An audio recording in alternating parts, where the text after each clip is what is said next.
Yo yo. Bum bum bum. Bum bum bum. Bum bum bum. Hope everybody's having a good day. Good morning. Good morning. Good afternoon. Good evening. Wherever you're at in the world. We're here now. Let's do this. I slept pretty good last night. That was good. So, you may be looking at your screen and seeing something a little bit different because today is going to be a little bit different.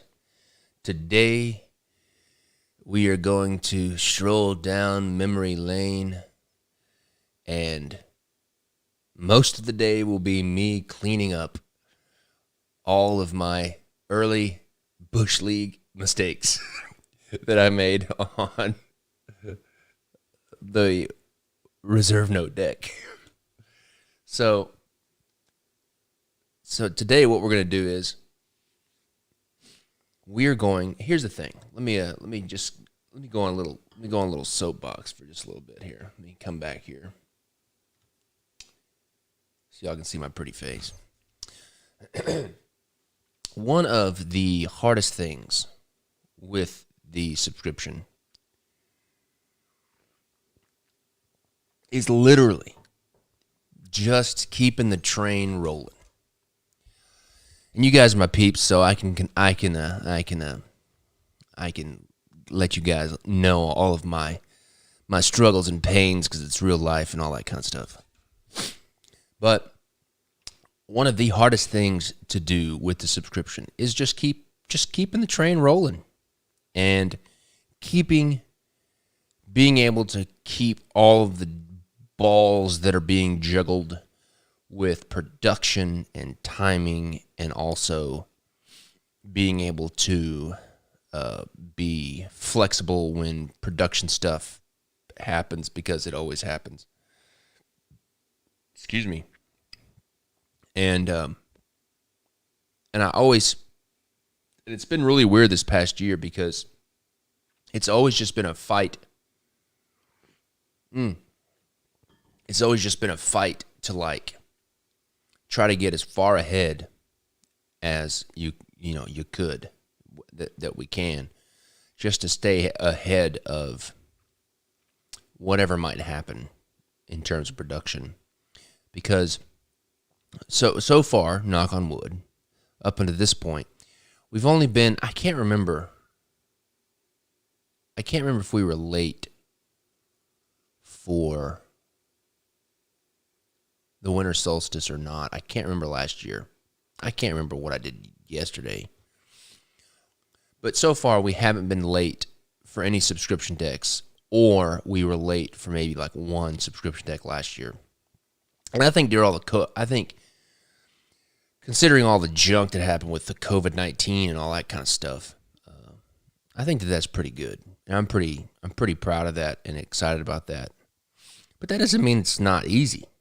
Because we had to, shuffle around what decks were coming out when, and we're having to do the same thing this year because,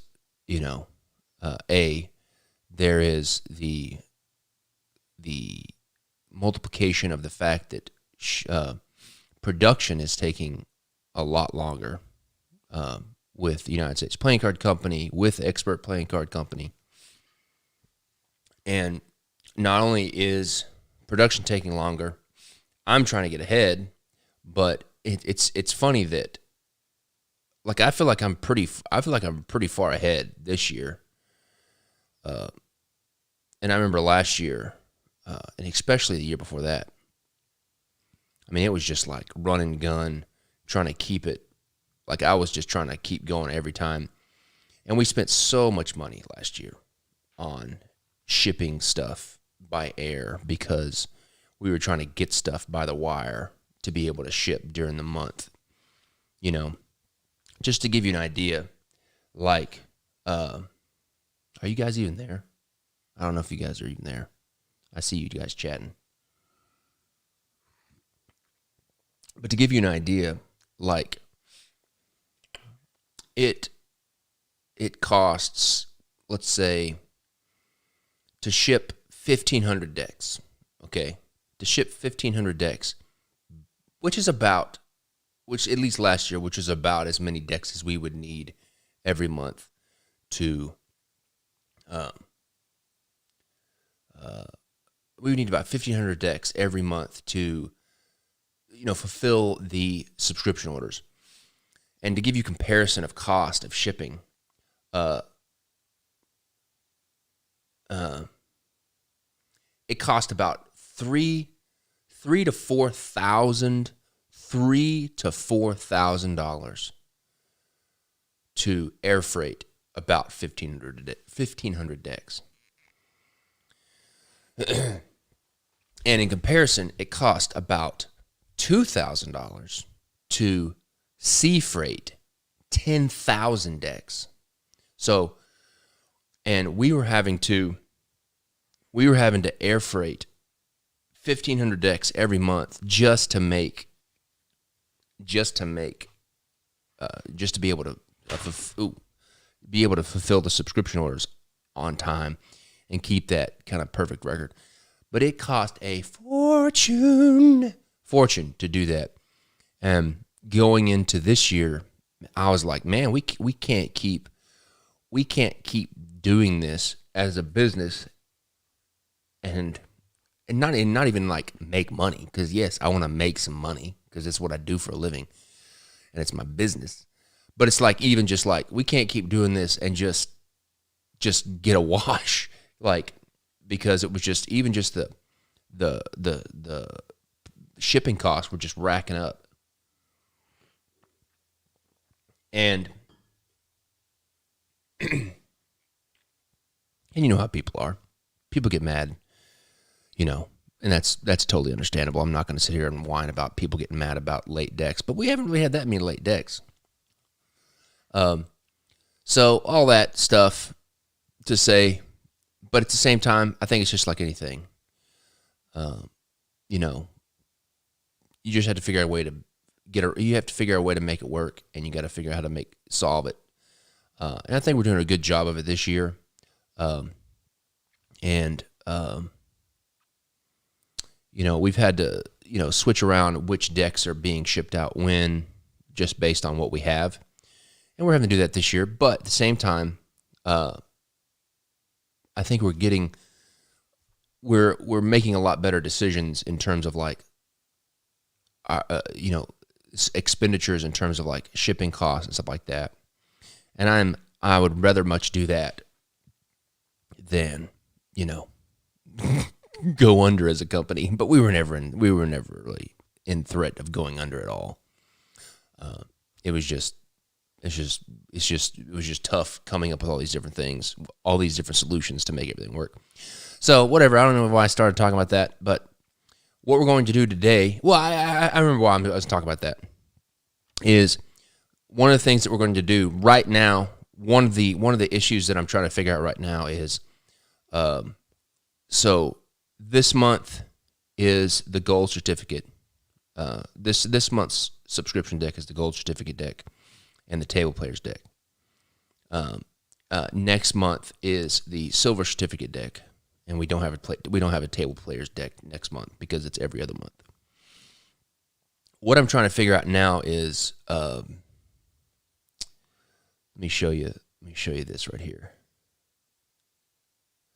A U.S. manufacturer would help a ton. It absolutely would.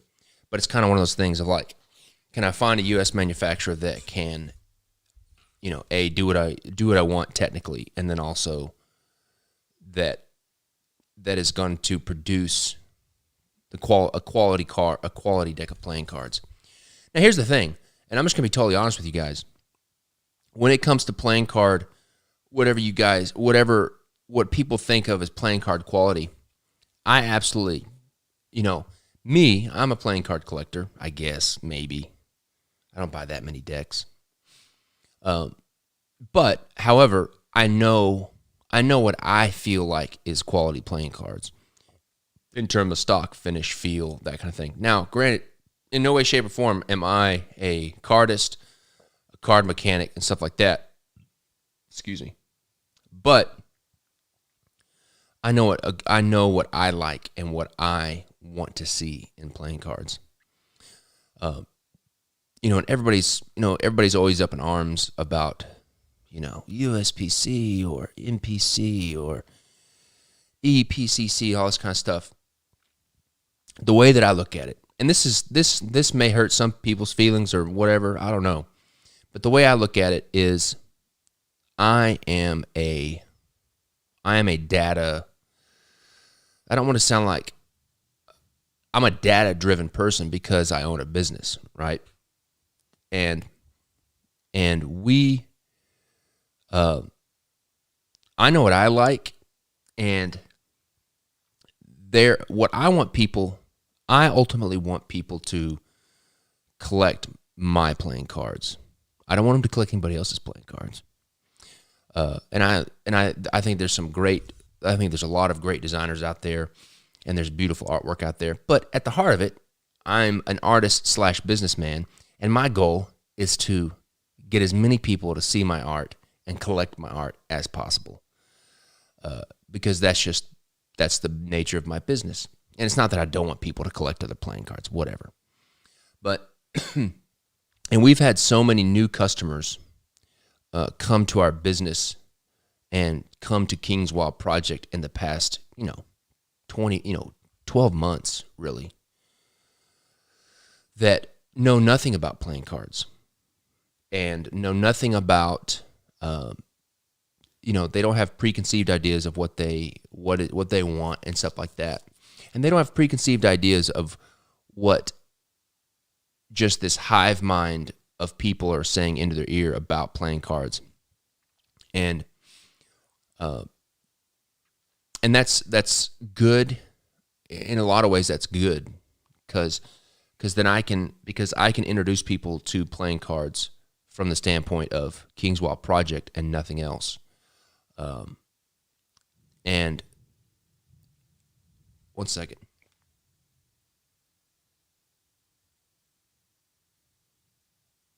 There's a loud bang outside. One second.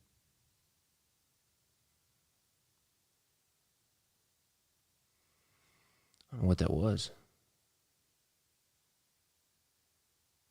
I apologize. Just a big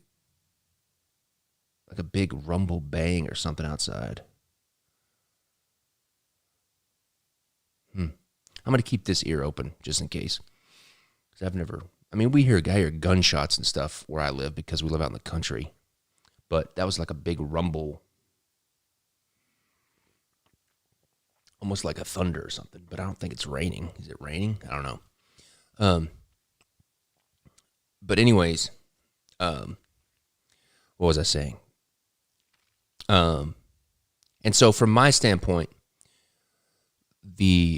what I try to do, because so many new customers come to my business and are introduced to me that know nothing about playing cards, I try to give them the best product I can based on, it's not raccoons getting to my garbage. I try to give them the best product that I can, while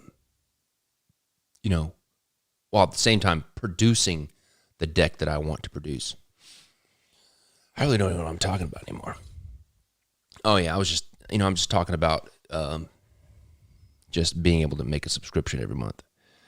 But anyways, that kind of leads me to what we're going to be doing today is we're going to be working on the white reserve note and black reserve note decks, getting those ready to go into production because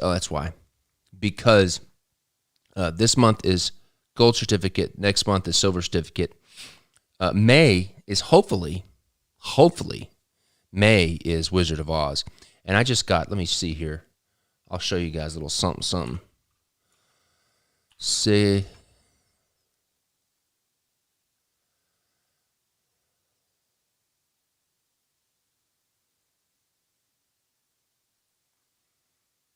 I want to show you guys. I just got the Wizard of Oz decks.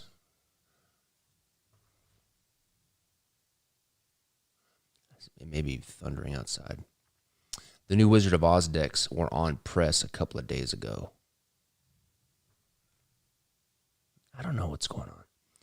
A couple of days ago, and I will show you guys the video. Let me see here. Where are you guys at? Okay, here we go. So this is the video that they sent me of the backs.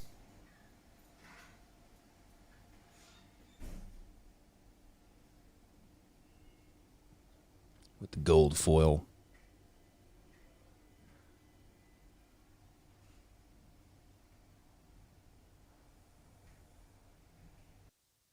Let's do it again. Pretty dope.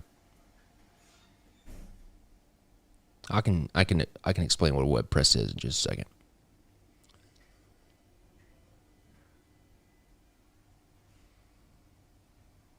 So there's the back. Let me see. Where's the other one?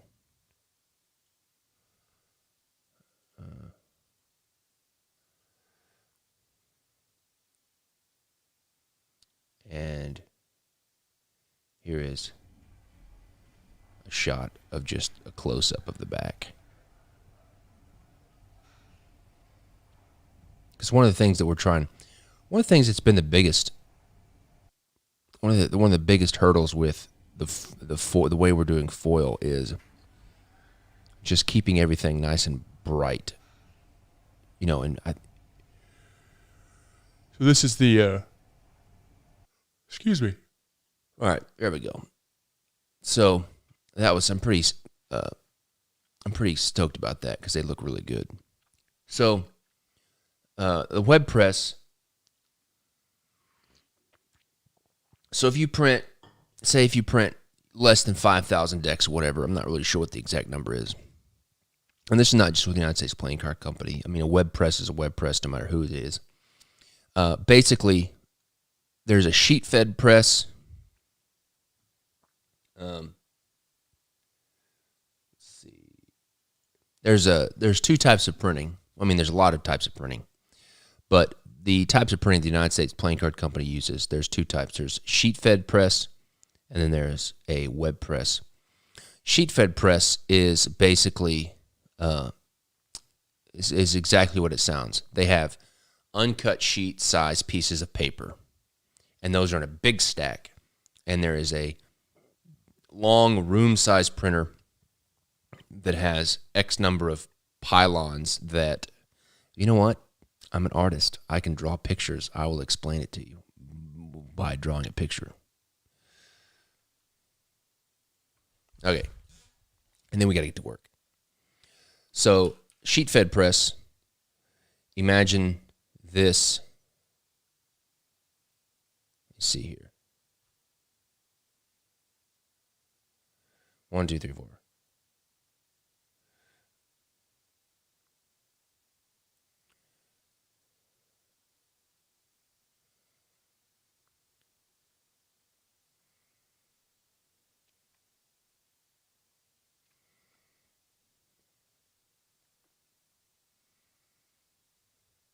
Okay. Imagine this. Here is a person for scale. Hello, my name's Joey. I print playing cards, and I'm this big. So, this is a person 6 feet tall for size comparison. This is kind of like what a sheet-fed printing press looks like. United States Playing Card Company has a Heidelberg sheet-fed printing press, and each one of these pylons, or these big things that stick up, represents one color of the printing press. And inside this pylon, there's this you can see this little circle, but inside this pylon is a big steel drum. So there's big steel drums in all of these pylons up here, okay? They're actually a little bit further down. And each one of these pylons is a different color. So if you print CMYK, this may be the cyan, magenta, yellow, and black, or whatever. If you print more than 4-color process, CMYK, let's say you do Pantone, say you don't print CMYK and you print Pantone, you have a Pantone red, you have a Pantone navy blue, whatever. You can have, with the United States Playing Card Company, you can have up to 6 colors because they have a 6-color printing press. And so they have enough pylon bays to have 6 colors at once, because the way a sheet-fed press works is somebody stacks up the paper over here in the end. These are stacks of uncut sheet-size pieces of paper. And then the machine sucks the paper up or feeds the paper into a slot, and then the paper travels flat all the way down this line. And as it's going through, it's getting this color printed, and then this color's being printed on top of that. This color's printed on top of that. This color's printed on top of that, yada, yada, yada, until it gets to the very, very end. And then by the time it gets to the end, it spits it out and stacks it up over here, and that side of that uncut sheet is printed. And they'll do that with all the faces, and then they'll turn it over and send it back through and print all the backs. That is a sheet-fed press, printing press. Now, the pros and cons of sheet-fed printing press: the sheet-fed printing press has more colors. You can do more colors. It actually prints better detail than the web press, because you have more colors, which doesn't really make a difference in terms of detail. But the sheet-fed press has a little bit more finesse when it comes to being able to print more. Like, I couldn't print the Federal 52. I mean, I guess I could, but they don't want you to. They don't like printing the full CMYK, arted up decks on the web press. So this is what a sheet-fed printing press looks like. Now, on the flip side, a web press is very similar to, for all the older people that know what newspapers are. Web press is the same way that they print newspapers. And so a web press is, instead of sending in single sheets of paper that are uncut sheet-sized pieces of paper, a web press, they load up a huge roll of paper. So, and the web press printing presses are huge. I mean, we're talking ginormous. And so, let's say you've got a guy on a forklift that brings in a roll of paper. And no, this is not a roll of toilet paper. This is a roll of, this thing may be 6 feet tall, 6 feet in diameter, weigh 4,000 pounds. I don't know. So they'll bring in a huge roll of paper, and I'm not really sure how it looks, because I've only seen the web press once when I was touring the United States Playing Card Company. But let's say that they've got these big color bays here, and I think they can only do 4 colors. And I'm really just making this up, what this looks like, because I actually don't remember what it looks like. I'm just doing it more as a representation. So they have this big roll, and they put this roller right here, and then they feed this roll of paper into this web press. I'm not really sure why it's called web. I don't know. Like this. And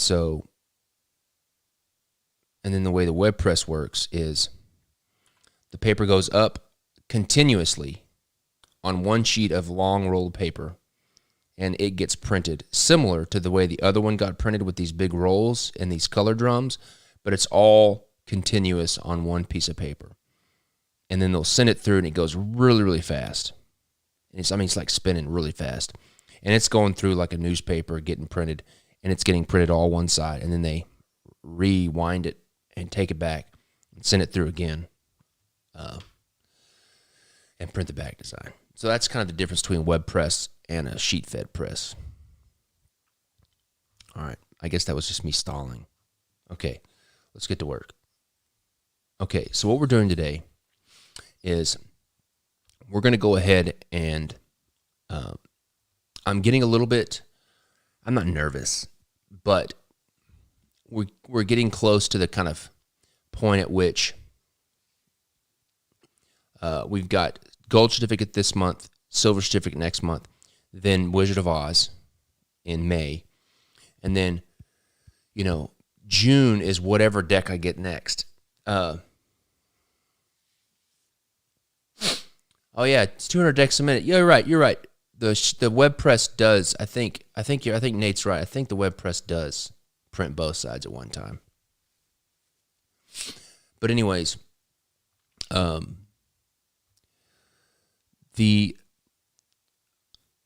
want to make sure that I have a deck of cards on time for the month of June. So this would be after Wizard of Oz in May. And I want to make sure that I've got a deck produced, ready to go, to ship out. I'm about to sneeze. For the month of June. And I don't want to rush. I don't want to rush the artistic decks. And they're all artistic decks, but I don't want to rush the decks like Peter Pan and stuff like that, because I'm really enjoying drawing all of these custom core cards. And I want to make sure that I give every one of the literature decks ample enough time to do it, while at the same time trying to keep the subscriptions going to where I'm delivering a subscription deck every month. So what we're going to do today is I weighed two things. I weighed one thing, how long it would take me to get the white reserve note and black reserve note decks ready to print, to send off production, compared to how long it would take for me to finish the Peter Pan deck. And honestly, it'll take me probably 2 or 3 days. 2 or 3 days, maybe this week. 2 or 3 days probably, to get everything I need done with the white reserve note and black reserve note decks, to get those submitted for production. And what that means is if I can get the white reserve note and black reserve note decks finished and ready for production, that basically takes care of all the Federal 52 series of decks this year for the subscription. And that also gives me a little breathing room for June, the June deck being the white reserve note deck, and then July deck, which is July 4th. I think it works out pretty nice. So the June deck being white reserve note, and then the July deck being the black reserve note. That gives me an extra 2 months to not only get ahead with, it gives me enough time to really knock Peter Pan out of the park, which I want to do. And I want to knock every deck out of the park, but that doesn't mean that that's what happens. But that gives me time. It gives me a little bit more breathing room than we already have to get Peter Pan done, to move on to the next literature decks. And then also, hopefully, that gives me enough time to do Lord of the Rings, which I really want to do Lord of the Rings. And if for some reason I can't do Lord of the Rings this year because of the subscriptions, I won't do subscriptions next year so I can make sure and do Lord of the Rings. But don't get worried yet, because we're not there. So that's what we're doing today. We're going to get the white reserve note. We're going to stroll down memory lane and work on the white reserve note deck and get the white reserve note and black reserve note decks and get them ready for production so that we can go ahead and put them in production so that we can have those ready, because it's going to take me a lot less time to finish the white reserve note and black reserve that is to finish Peter Pan. All right, so what we're going to do, I've got the King of Spades, Jack of Spades, and the Queen of Spades from the white reserve note deck open. And I've also got the Ace of Spades, kind of. the first thing that we're going to do, and this is very similar to what I did for the Federal 52 and gold certificate, silver certificate. Oh, by the way, I need to show you this. I just got Clove Street, Daniel at Clove Street Press, printed the gold certificate and the silver certificate tuck cases a few days ago, and he sent me these. Here's the gold certificate tuck case right there. Delicious. If you remember, it's got that orange, that really beautiful orange foil back design, and the whole deck is orange themed. So here's the gold certificates. This is the standard tuck case for the gold certificate, and then here's the silver certificate tuck case. So I'm pretty stoked about that. I think, let's see if there's another. Yeah, that's it. So, pretty pumped about that. All right, so some of the things that we have to do to get these ready for the new print run is, one of the good things about these new print runs of these old Federal 52 decks is, I get to kind of tweak the designs based on what I've learned since then, and also just because I've gotten a lot better since then, and in making things better. So one of the things that we're going to do is, and I did this with the Federal 52, is we're going to first tweak the indices and the size of the indices. One of the big critiques with the original Federal 52 and the reserve note were that these indices were very, very small, and they were very hard to read in the context of like actually playing poker with, because they were so small. You couldn't really read. A lot of people couldn't really read what the card was. And also just because of the font and how thick the walls were and how thin the top was. And so one of the things that we're going to do is we're going to tweak the indices. And a lot of what I'm going to be doing on this deck is cleaning up all of this very amateur artwork and the way it's put together, just because I've learned so much since I did these. And it's funny because when I did this stuff, I was a professional artist, and it's amazing how much I have grown, in my skills and experience even since then. But that has a lot to do with playing cards too. Let me see here. I need to get, let me see, channels. Looks like we don't have a die. Look at that ugly spade. There's so much stuff. There it is. Here's the old poker die.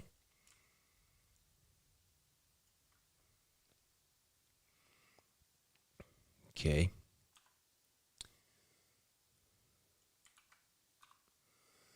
So basically what I'm going to be doing is cleaning up everything.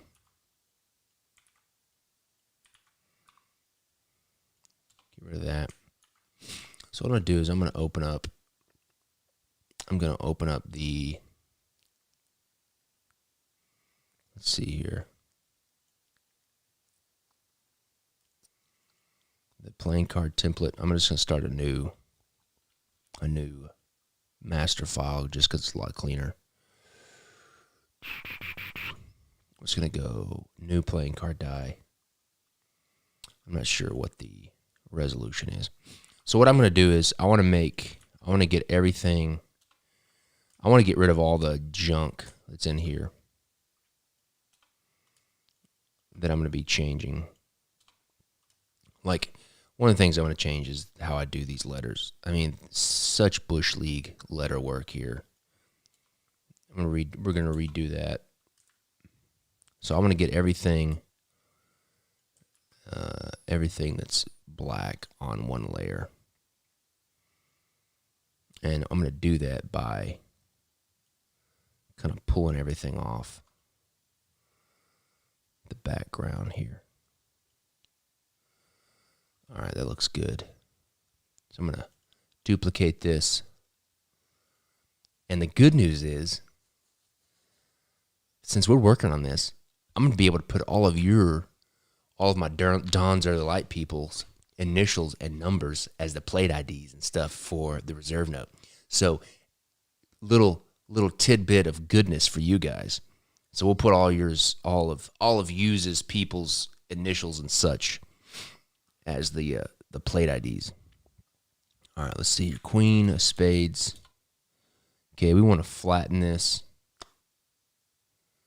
but I don't want to do it with the playing card die in there.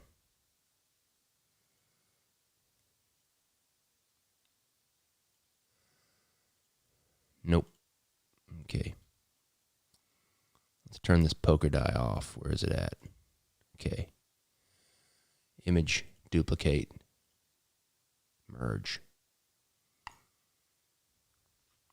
Okay. Let's go grayscale, discard.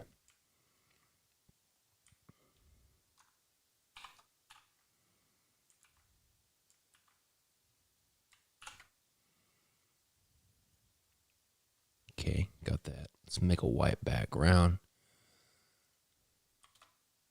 Now, what I want to do is I want to make this black, rich black, which is 60% black, 40% magenta, 40% yellow, and 100% black. 60% cyan, sorry. That is rich black. So we're going to delete this. Okay, good. That's ready to go. Let's go back to the Queen. Let's grab her, copy, let's paste her onto, we'll just leave it there for right now. I'll name her Queen of Spades. Okay, let's go to the King of Spades. Do the same thing.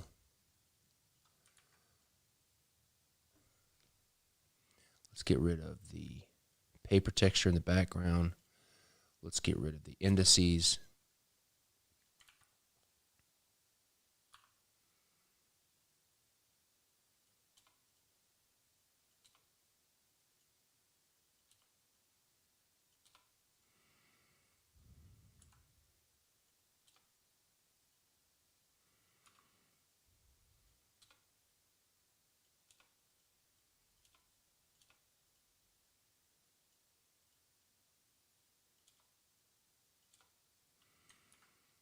Let's get rid of the wording here.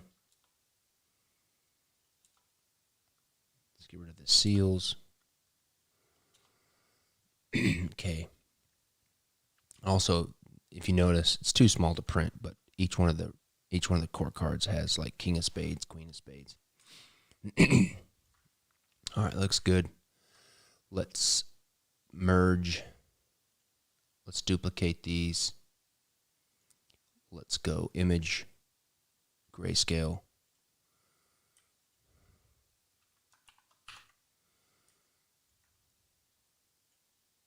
Make sure we're rich black, 60, 40, 40s, 100. Print. I don't want to print. I just want to fill. Okay, got that off the background. Let's copy. Paste. Okay, got that one in there. King of Spades. And then let's go Jack of Spades. Get rid of that. Get rid of that. Let's get rid of that.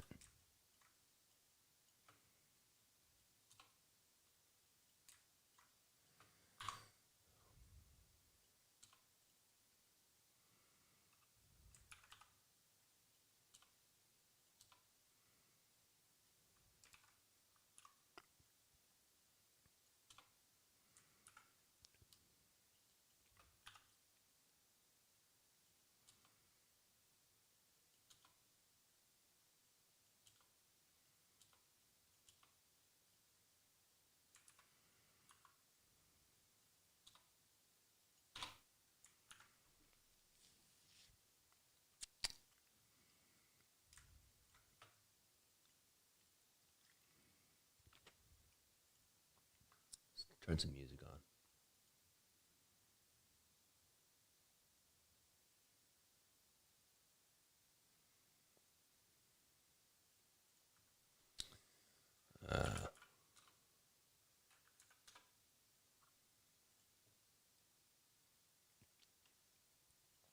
Let's go genres.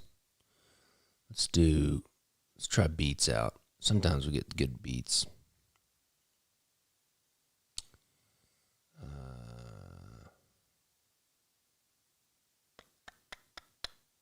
Nope, I guess we won't. We'll go some classical today.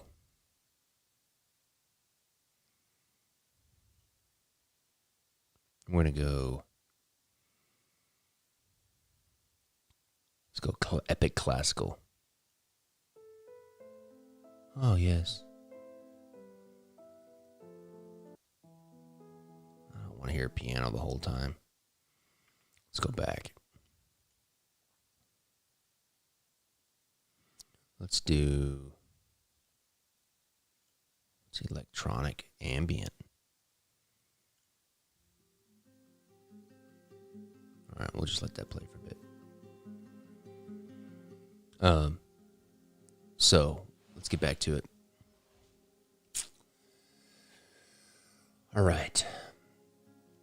Let's merge these. Duplicate. Okay, channels. Let's go mode grayscale.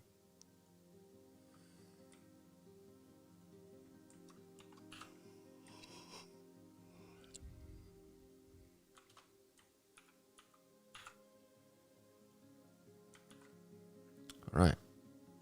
Got those. Jack of spades. Let's take all of these, shrink them to the size we want. Go right about there. Probably need to go a little bit smaller than that.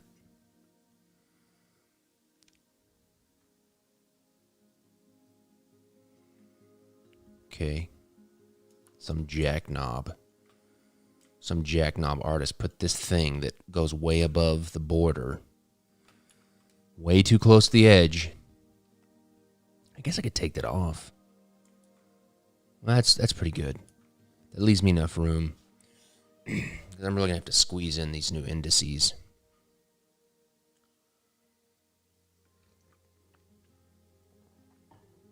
Okay. I'm going to just put this here for right now. Well, I need to make sure that this is all centered up.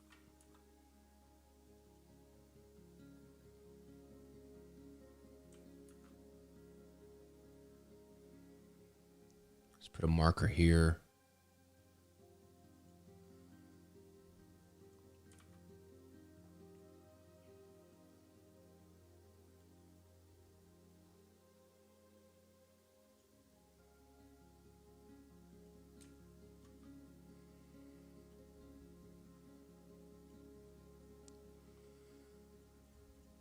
Okay.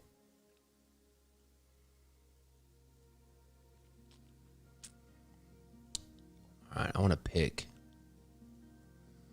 So the first thing we're going to do is we need to pick a font for the indices. Why? Let me save this. Save as. Dropbox. Let's see here. Fed 52. Fed 52. We're going to go new folder. 2021. Reserve note. Foil. Reprint. We're going to go white. 2021. White. Reserve note. Master V1. Selected font failed during, sure, whatever. Okay. Save. Why wouldn't it save? That's weird. Save as.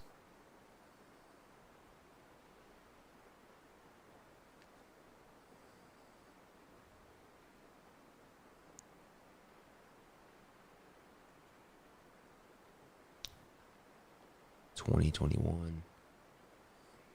2021 white.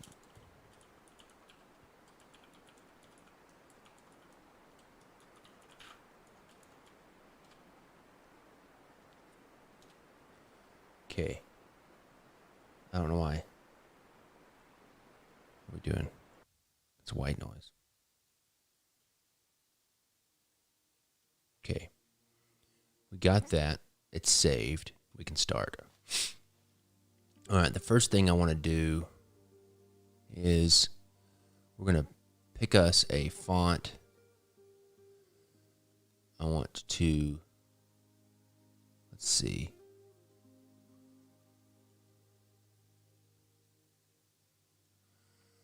See.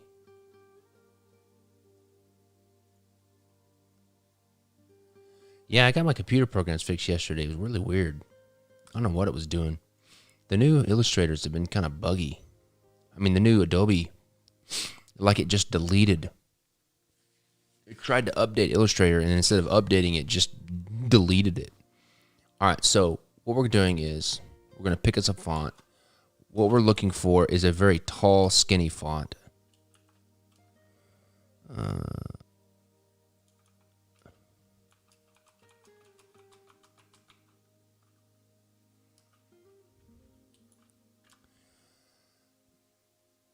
We're just looking for a tall, skinny font. So, and I would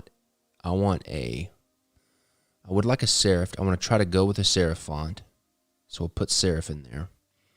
We want to do very thin width.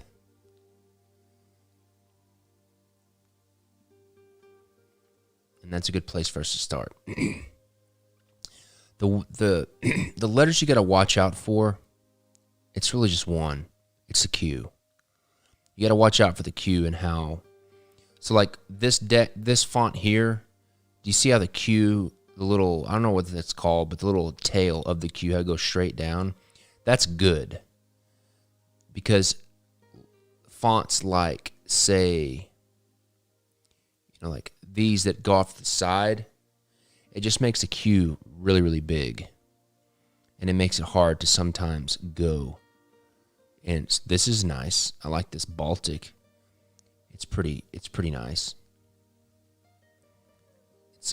It's relatively classic looking. The Q is very small. The tail of the Q is very small, so that's good. And the numbers look good too. When I look at numbers, I'm always looking at the 5, the 3, and the 2, and sometimes the 7. Because those, depending on how they do the 5, 7, mainly the 5 and the 3, and then the 2 and the 7. Depending on how a font does the 5, 7, 3, and 2, it's really all of them, but I really look at the 5, 7, and the 3 and the 2. How they do those numbers, stylistically, how that font handles those numbers determines a lot as well. Now, another thing you got to watch out for is the J. So it's like Q and the J are the ones you got to watch out for, because you can see here on this font the Q tail goes really far down, and also they'll a lot of times put the J past the baseline. And so like these, the Q and the J go really far down, as well as like with this one, the J goes really far down.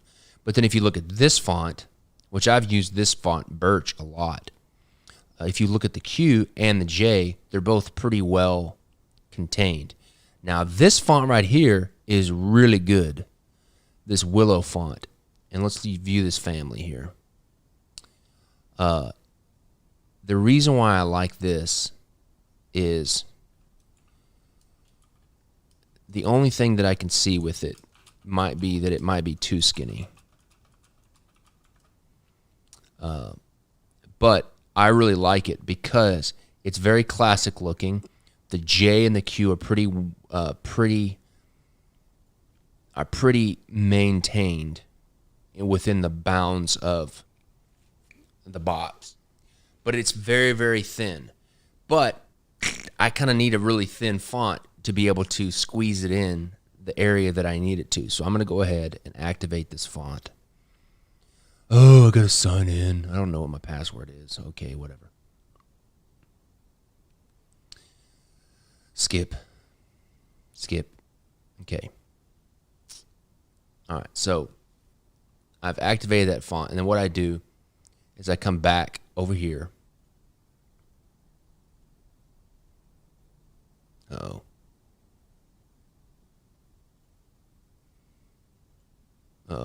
What? Photoshop, like, literally super crashed. Like, it stopped. It closed. Thank you, Adobe, for making unstable programs.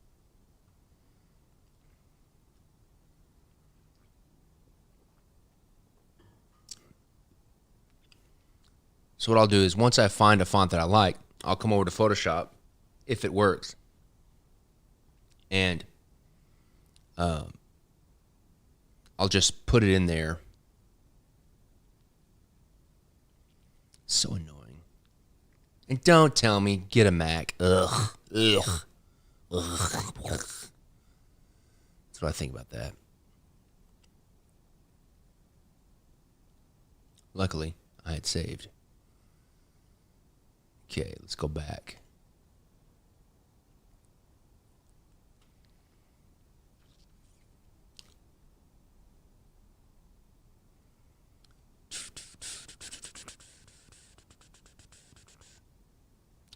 I was looking for, okay, Fed 52.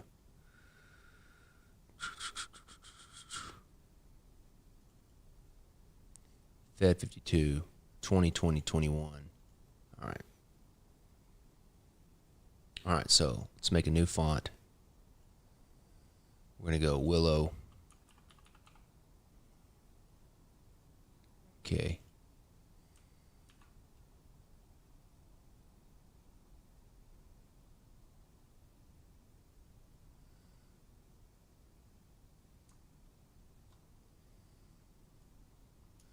Error. YouTube is not receiving enough video to maintain smooth streaming. As such, viewers will... Not sure. I think there is some kind of thunderstorm going on because I hear thunder, what I think is thunder, and my internet seems to be running slow, which I have really fast internet. I don't know. It shouldn't be running slow. So this font is pretty good. I mean, already... I'm able to make it pretty big and get it in the space that I need to get it in.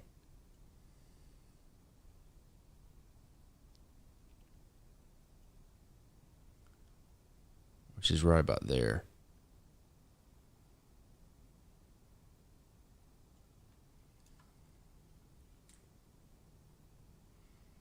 And that's much bigger than the original.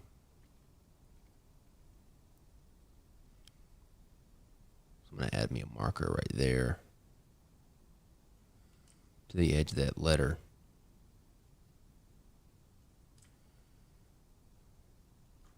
I'll just use this line as my marker up here.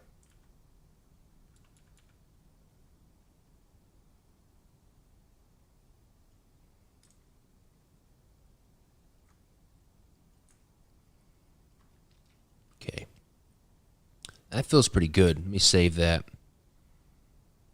Let's go back to the fonts. Ugh. All right. I want to see grid. Go back. Fixed width. Serif. There's that Willow.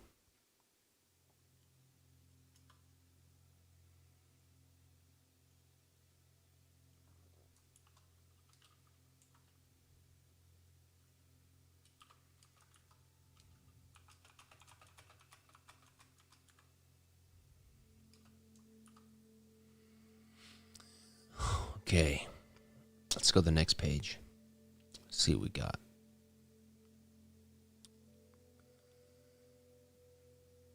This is a cool font. It's way too hard to read, though. This is nice, but it's a little bit, it's not money looking enough, or classic looking enough. This one's better. It's got a little bit too much, this kind of like curly stuff at the top. It's a little hard to read.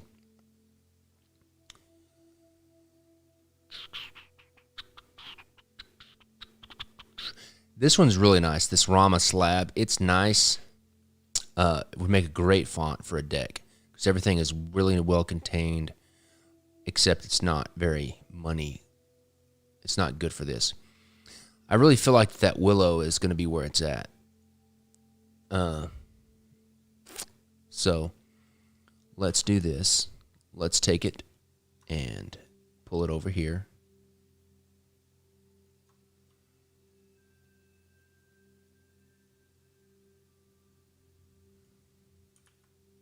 I totally think it's right. I think it's thundering outside.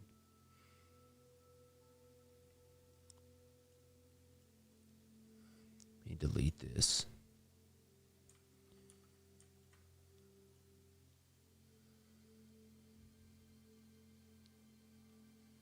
Okay.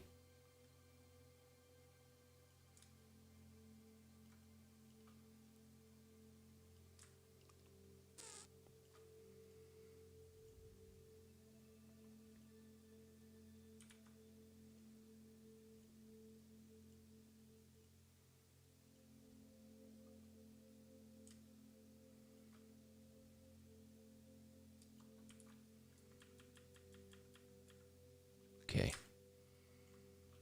I should have made these both center. Oh, they're good. They are.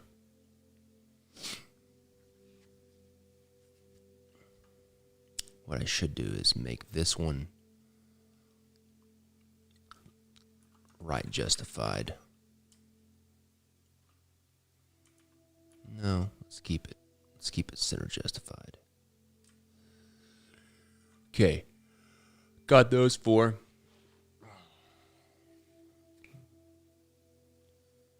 I'm going to take these. I'm going to duplicate them. Rotate them around. Got our four corners. Now let's get our index.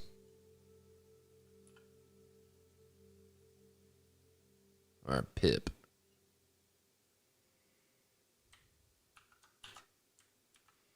Scale it down. I'm going to put it right in the center here. Let's get us a marker. I'm going to shrink it about yay big. Now, what I need to do is go in here and check out the Q. So see how the Q doesn't go further down? Let's check out the J. So we're good.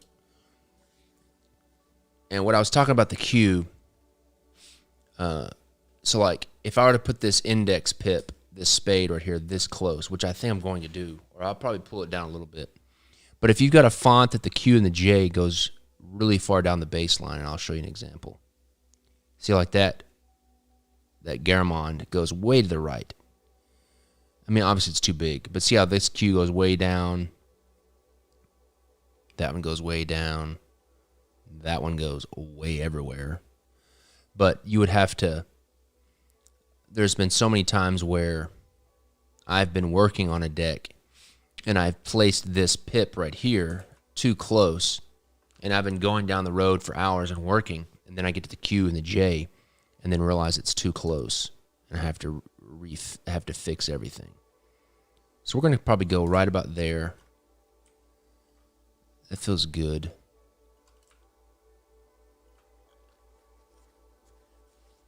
Now the real problem is going to come when I have to do the 10s, but the good thing is that the 10s don't have the big border. However, I'm thinking about leaving this big border. I'm thinking about leaving this big border on the index cards of the black reserve note deck. I haven't decided yet, though. Okay. King.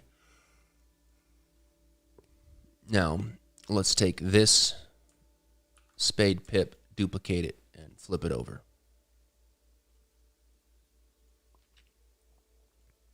Okay, I'm going to take these two, merge them, duplicate them, and bring them over. There we go. Now, the original reserve note decks had this little dot and a sharp line. Let me see here. So I'm going to go back and grab that. I want to open Federal 52 reserve note. Let's go Spades.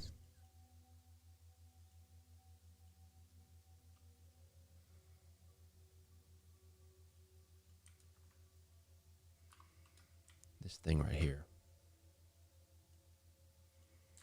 What I'm going to do is I'm going to just merge all this stuff to give you guys a reference of how small these indexes are.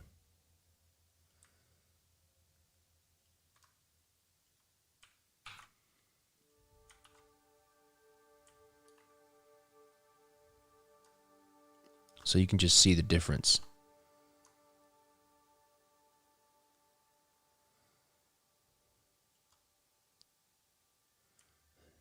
I mean that's a big difference.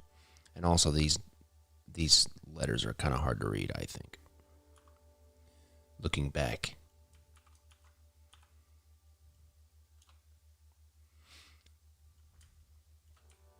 I'm going to shrink this considerably. Still want to have it. I'm going to put it in the center.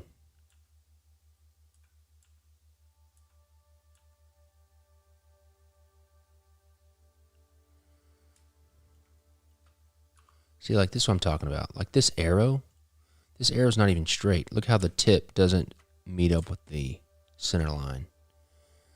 Bush League. Bush League is what it is.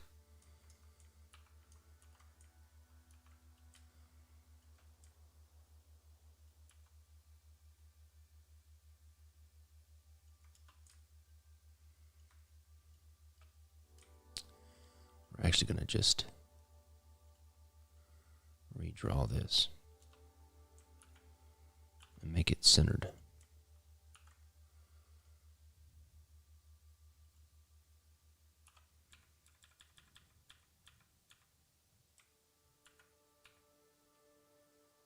Go.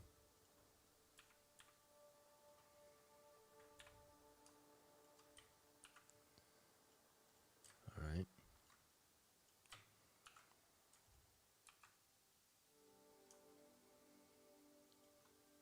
Okay. Looks like that's good.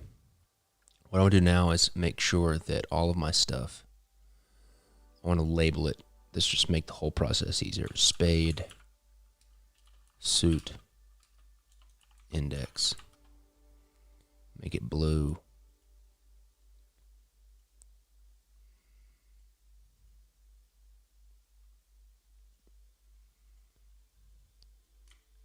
Want this one and this one. Merge those together. Make sure they're together. Okay, duplicate. Flip those. All right, and then we'll call those border darts. Make those yellow. What is this?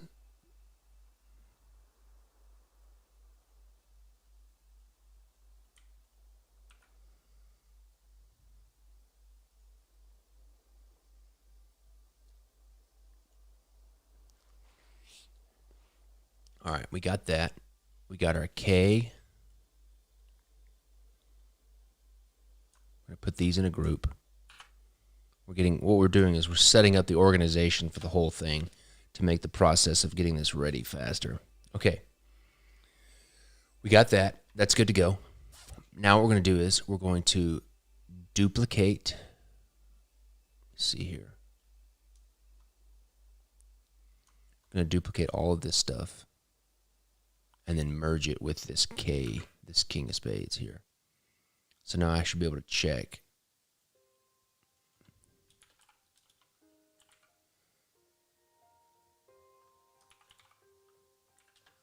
It's the die line, right? Yep. Let's lock that. So now that King of Spades is good to go. I'm going to make sure that it is all rich black. So that's 60% cyan, 40% magenta, 40% yellow, 100% black. And I'm going to fill, and we're good to go. This is all good. King of Spades. Now I'm going to go back and do the lettering again, and then we'll go back in and draw where the foil is going to be for this. But that's good to go. Let's open up the K. Let's duplicate this stuff.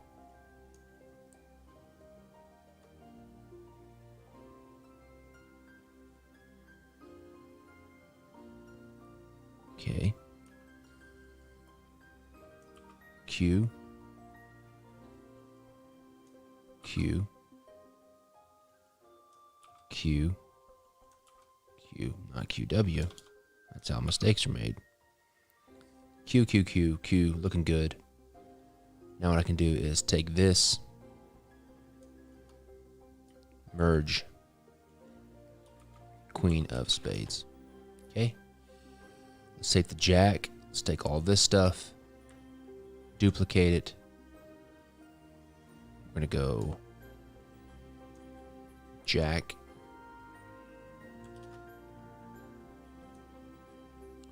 Jack, Jack, Jack.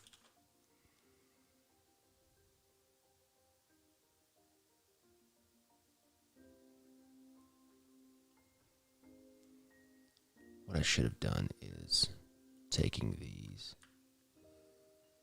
duplicated those.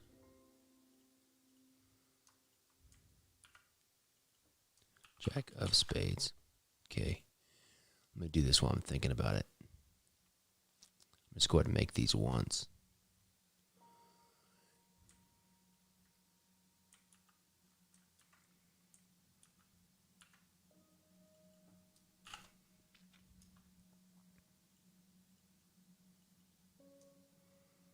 If I don't do this now, I'll have to just redo this every time.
Let's put those in a folder. Got that all done now. Index. Letters. Numbers. However, we need to do the 10, and the 10 is always kind of touchy a little bit because it's 2 digits. And it always wants to get in everybody's way. So let me turn on the King of Spades here. Well, I've already got the letter. So with the 10, you always end up having to squunch it. But the first thing to do before we squeeze it any is we're going to try to bring it as close together as we can to where it doesn't make it illegible.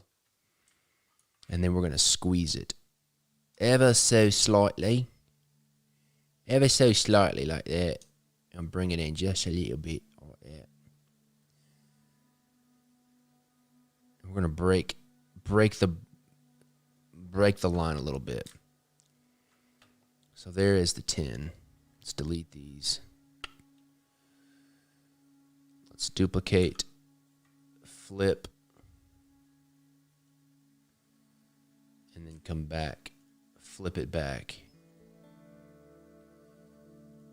All right, okay. And then we're going to take these two, duplicate, rotate, and then let's just check it. Okay.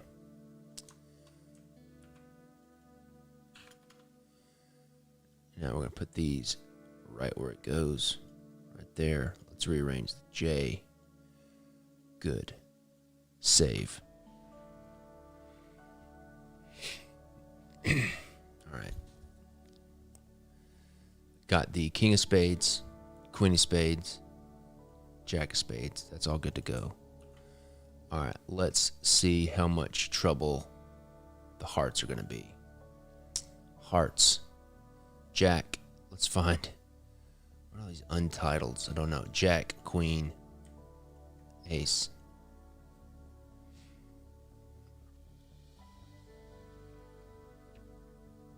Very peaceful music. I like it.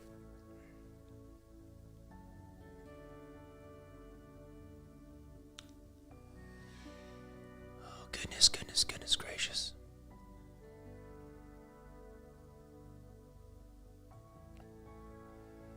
Okay. Let's do the easy stuff first. Boom. Get rid of the background. Let's get rid of this. Get rid of this.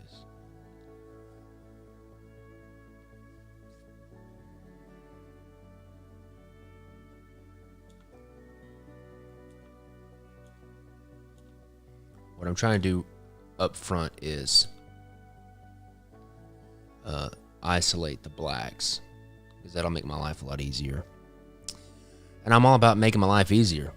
You know what I'm saying? Okay, let's go. Image, mode, discard.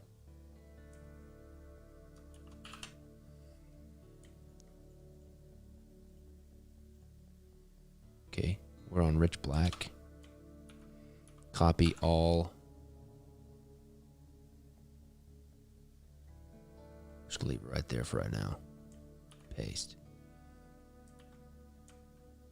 Paste. Okay, Jack of Hearts. Copy. Close. Queen of Hearts.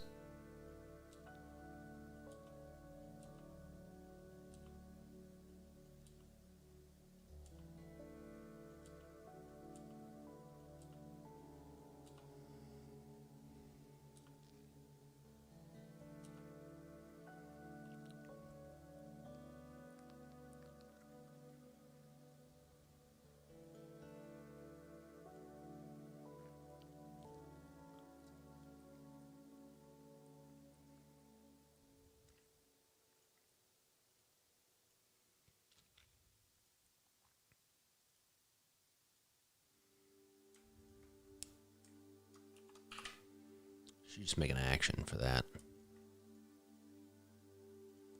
do that next time.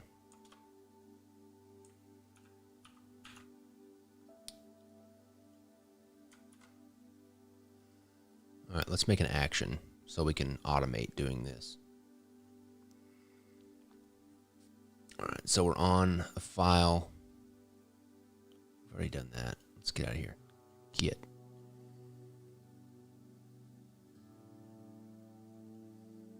Done the Jack of Hearts. Queen of Hearts. All right, so let's get rid of the red. Ugh. Good.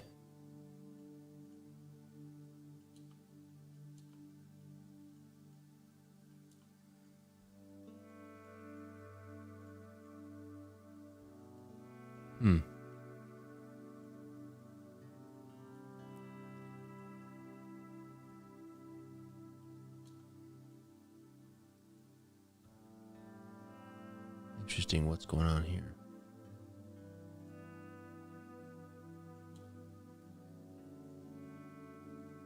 It's locked.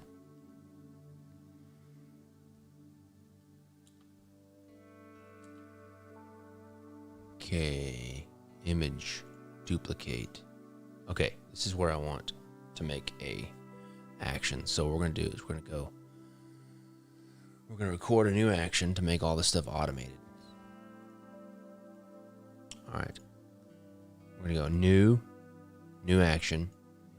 We're just gonna go all this pull out black or isolate black, ISO black. So it's recording. Here's the little red button. It's recording. So everything that I do from this point on, it's gonna record and repeat it. So what we're gonna do is image, duplicate, merged. Okay. See how it recorded that? Duplicate first document. Now what we're going to do is image mode, grayscale. Don't show again. Discard. So it recorded that. We want to control click, select our gray channel, inverse the selection, which it's all recording what we're doing. Go to our layer 1, hit Control J to take off the background. Make a new layer, select layer 2, and then fill that new layer with rich black. Deselect, Control All, Control C, and then stop. So it recorded all those steps. So now from there, I can go back to this one, paste, and it'd be done.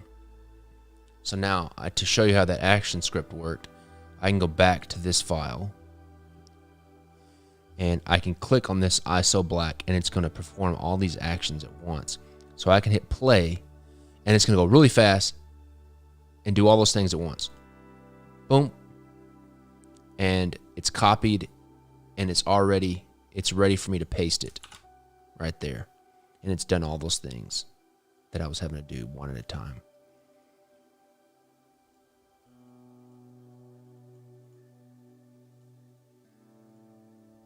Okay, got that. Let's get this ace.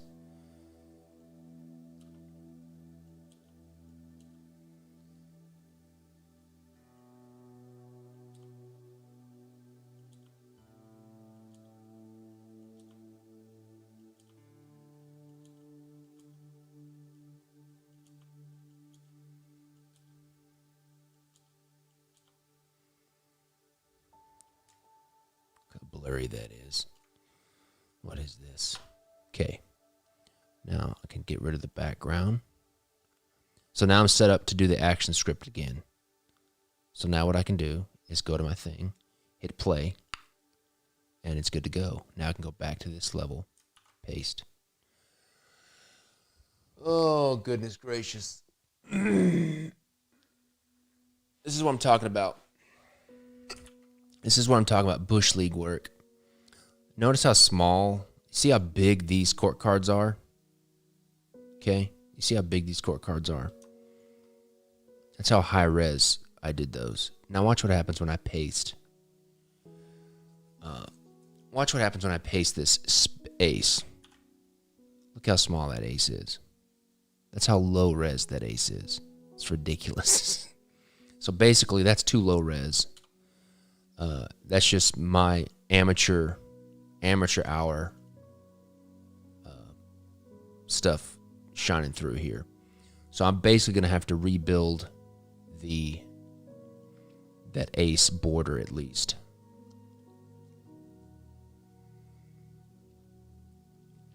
So what we're going to do is we're going to get rid of Jackson here.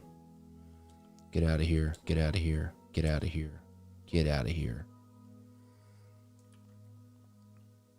Let's do another card because it looks like my hand is baked into the hand is baked in there. Let's go Queen of Hearts.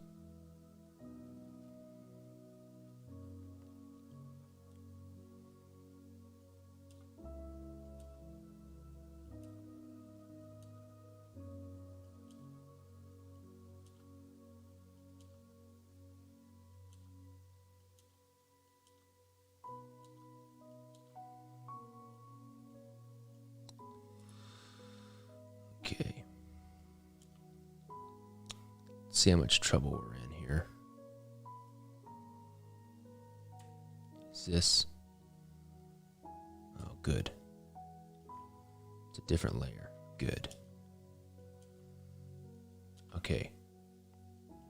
Now this says Queen of Hearts in the border, but I'm going to end up taking this out, these letters, because it's too small to print anyways. And you can't read it. Looks like there's a mask on this part up here. I'm guessing this is it. Yep. Looks like that's it. So let's go delete our background and then run our action script. Bam. And we're ready to paste. There we go. See, now we are nice and high res, like we should be. And it's in the right spot. Okay. We're going to take all of these. We're going to shrink them into our matrix here. Right about there. Let's do a quick check. Yep. That fits. It's lined up with the spades. So that is the correct size. So I'm going to put these spades in a folder. Call it spades.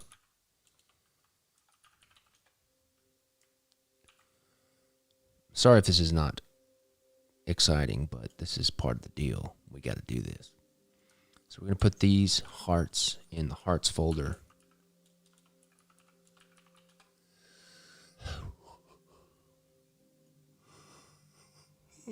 Excuse me. Make that red.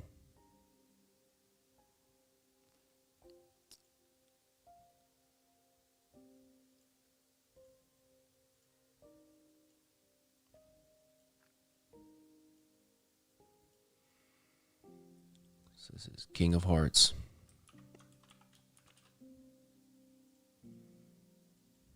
Queen of Hearts. I think that's Apatia, the goddess Apatia.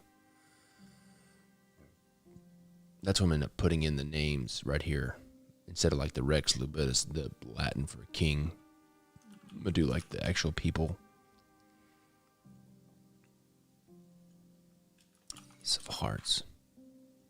Okay. Now I've already got my index letters.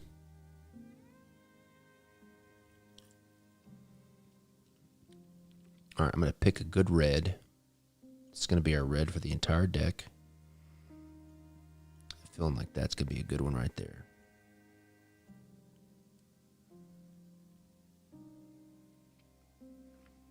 And then what I'm going to do is I'm going to duplicate these index numbers.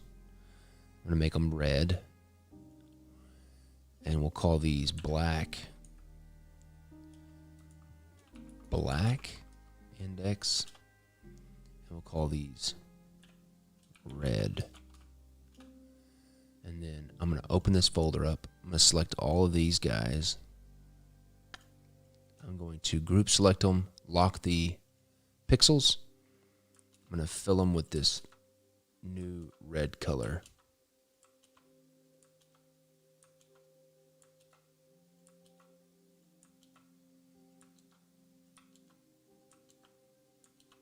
So now I've got the whole indexes in red. I'm also going to come over here and grab the reserve note paper background texture.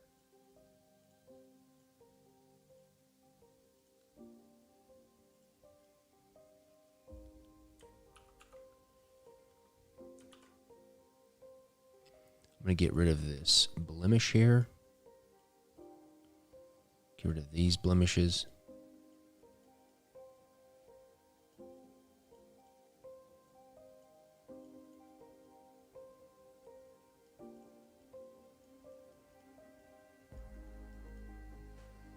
Okay.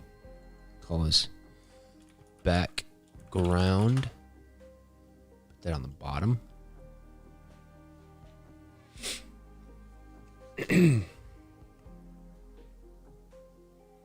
Okay, I got my red indexes ready. So let's get our Q, K, and J and duplicate them and put them down here.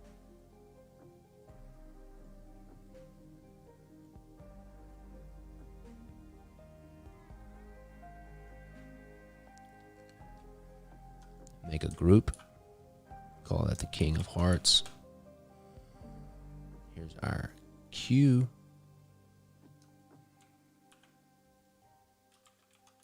Queen of Hearts. If you're designing a deck of cards, if you're wanting to be a playing card designer, great advice. Try to make your files as organized. Let me stand up and stretch.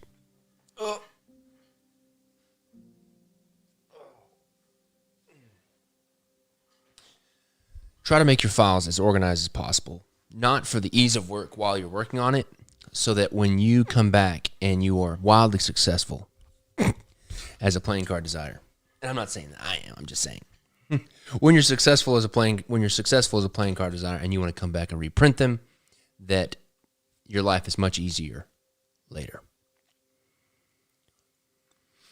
Okay, got that. Jack of Hearts.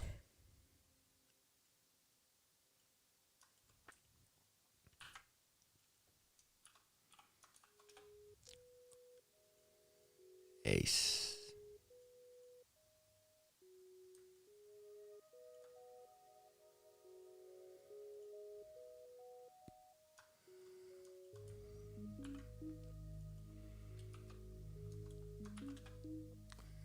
Okay, one thing we need to get from the Spades group is I need to get these darts. Should have done this already. We already have that. They're right here. I need to name these black border darts. And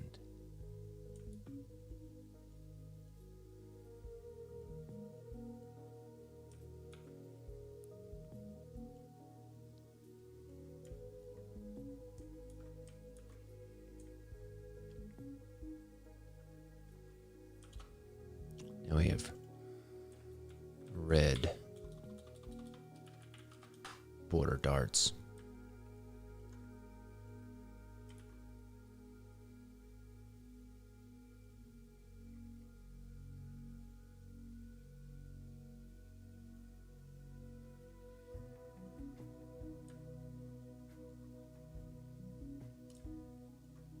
Okay.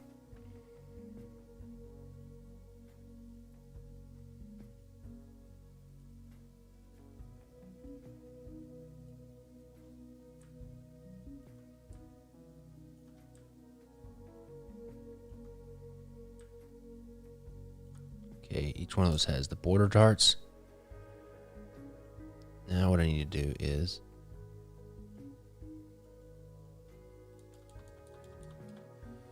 is match up there's the spade index suits. We're going to bring those down. Bring down the opacity. We're going to go get one of the hearts.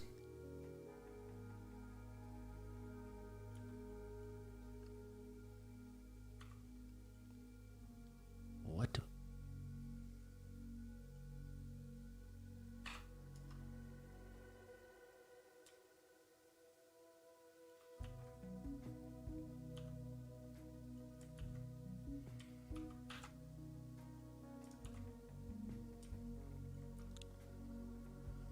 First, we're going to scale this to fit into here.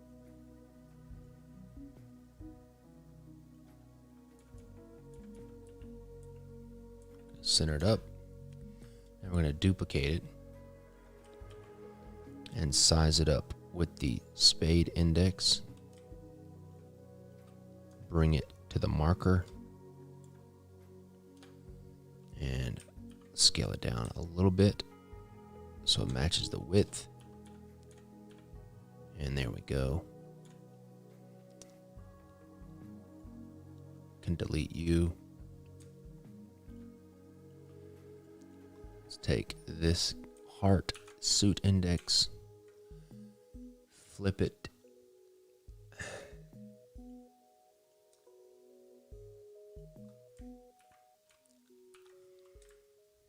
Duplicate it.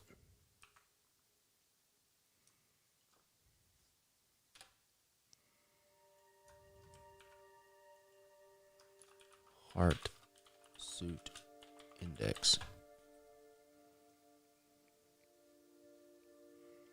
I'm going to go ahead and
kind of messed up what I was doing here.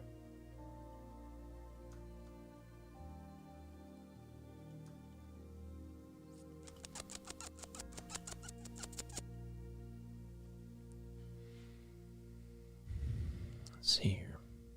Let's get a little bit more upbeat here. I'm going to go genres. Let's go.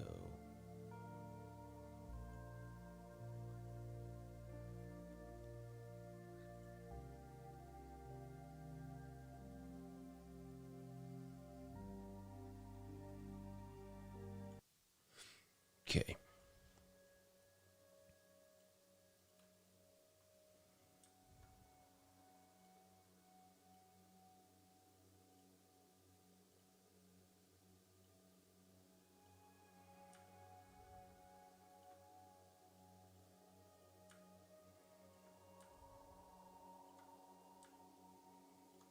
Let's see if that was correct.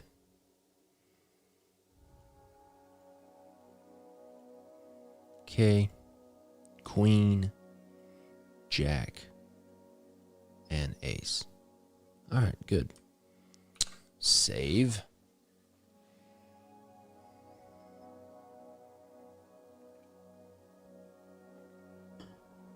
All right, let's do the diamonds now.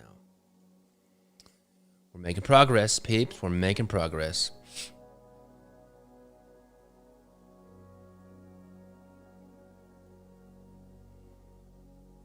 Let's see what all this is.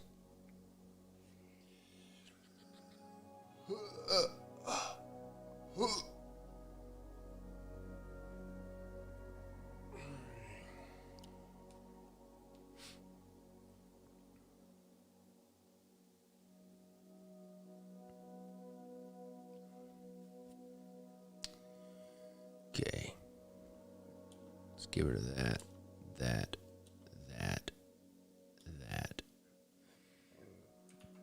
Okay. Bush League mistake. Bush League. You see how I put a red and black on one layer? It's not good. Not a good decision. So now what I have to do is go in here and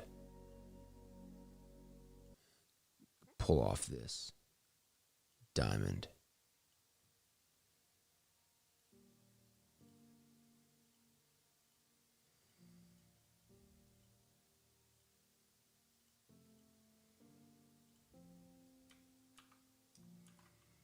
Same thing up here.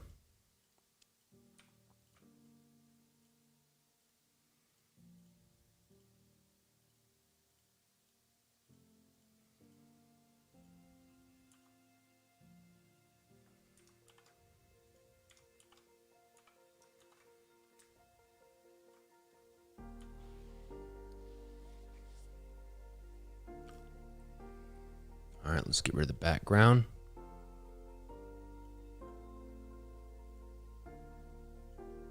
Okay.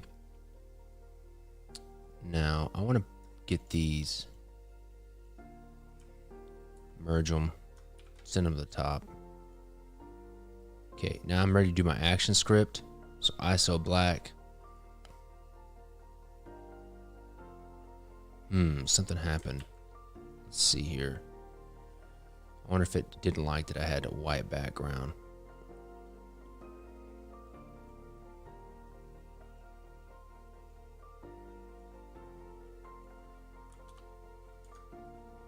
That's probably what it was. Let's try it again.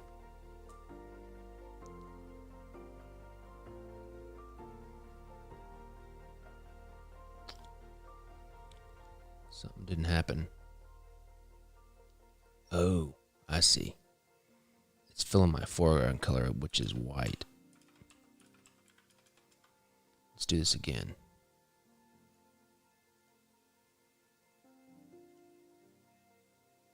There we go. And I should be ready to paste onto my master. Boom. Perfect. Okay. I want to grab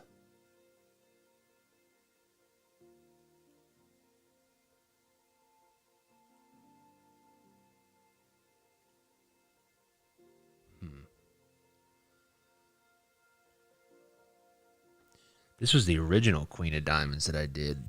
This was from a, I think it was a military payment certificate. I can't remember what it was from, but I ended up going with this one. It was which is another military payment certificate.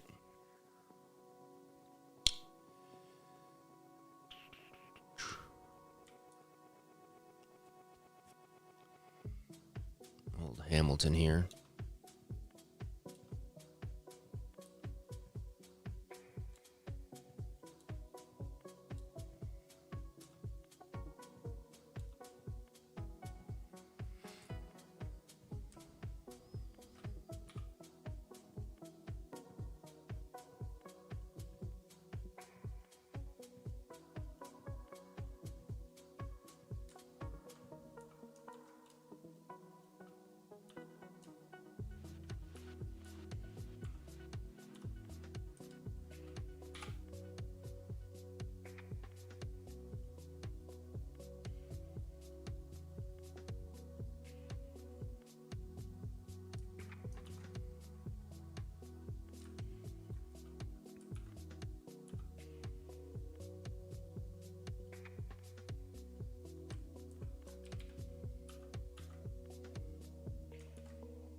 That reminds me, has everybody that got hoodies yet? And you know who you are if you got hoodies. Have those come in yet? In the mail?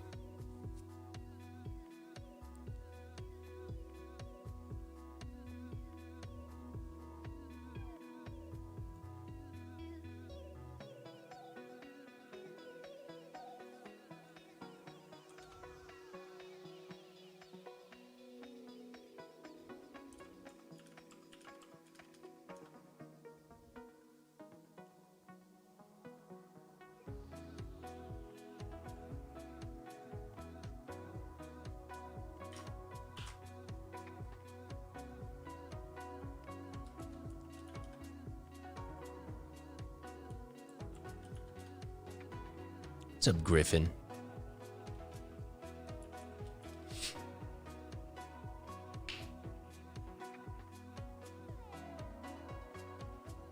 Okay, got that. Now we need old Morse. William Morse here. He's the inventor of Morse code. That's who this is. Don't need you, don't need you. I do need you. Who's the amateur that puts you on the same layer?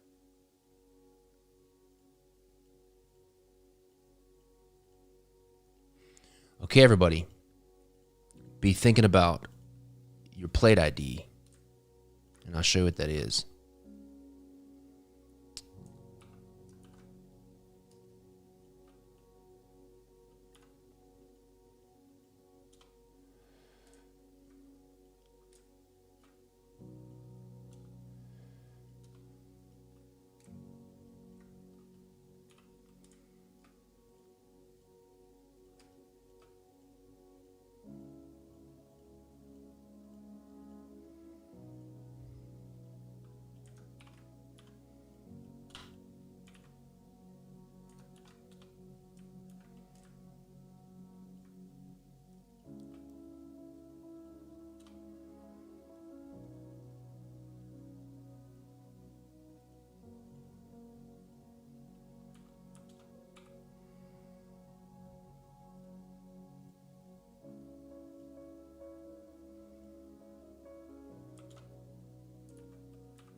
Got that.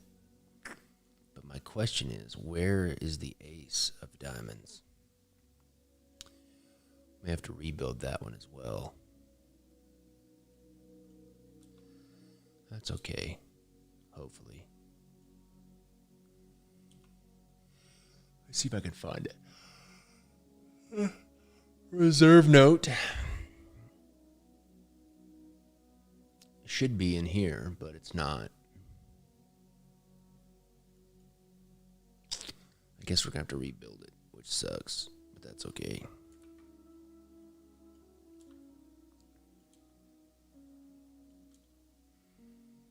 Let's get rid of these masks.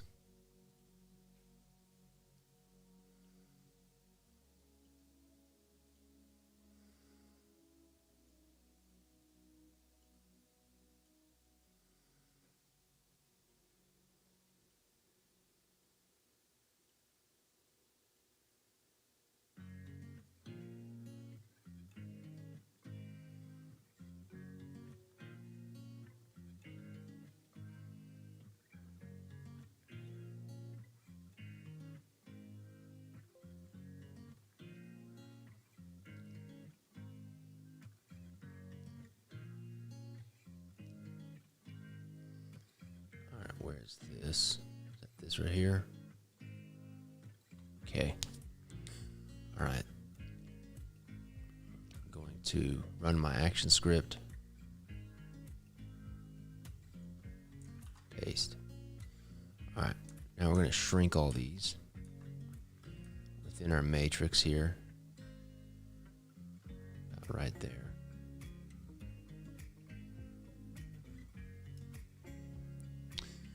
All right, I'm going to save.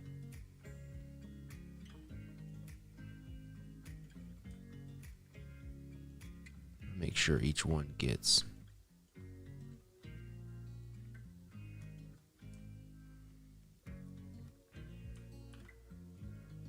ace of diamonds down the bottom, queen of diamonds, jack of diamonds. Nope, that was a king of diamonds. King of diamonds.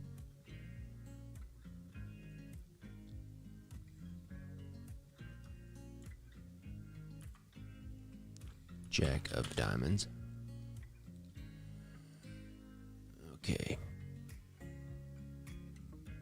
On the ace, I want to put a big honkin' bright green X right here so that I know that I've got to add that ace of diamonds lettering up here. So if you look in this little area here where it's black, because I have to rebuild that ace,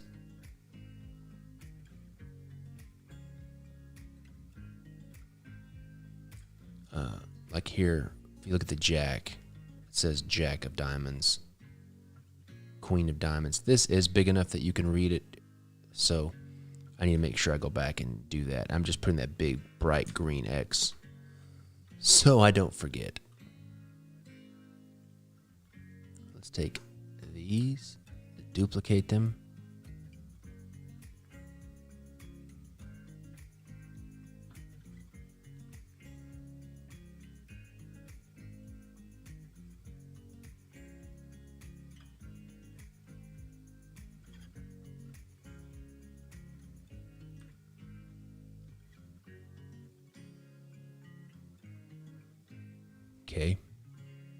K, queen, jack, ace. Let's put these in there.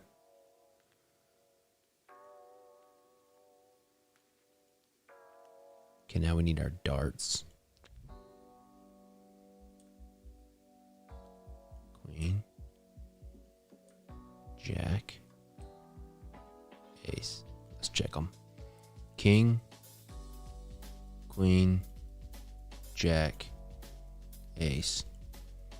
Now let's do our suits.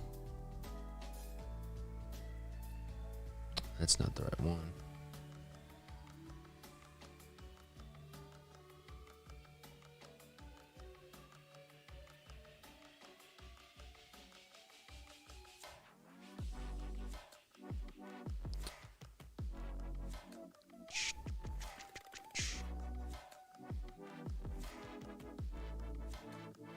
Let's bring down our spades.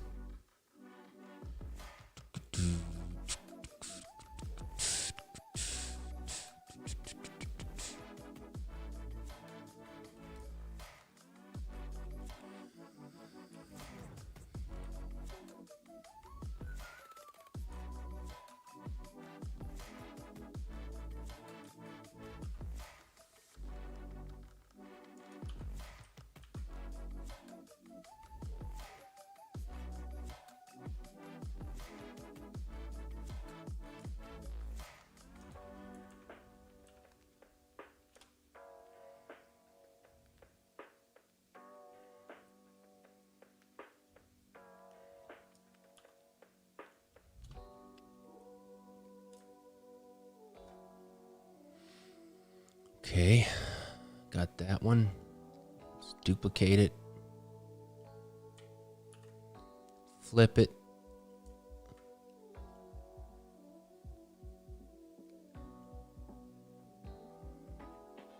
Let's merge them. Duplicate them. Flip them.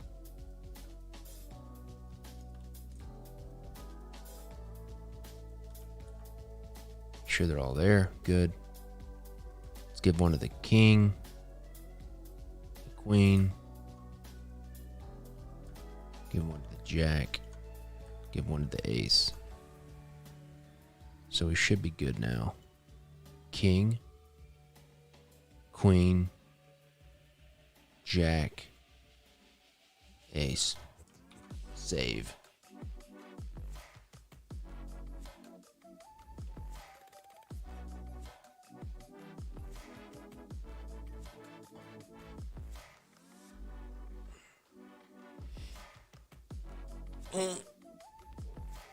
All right. All right. Spades, hearts, diamonds, done. Let's make diamonds a folder.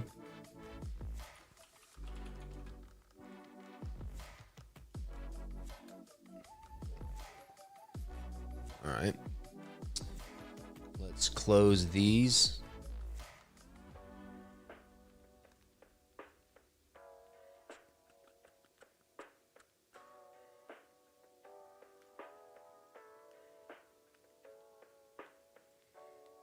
Okay, open.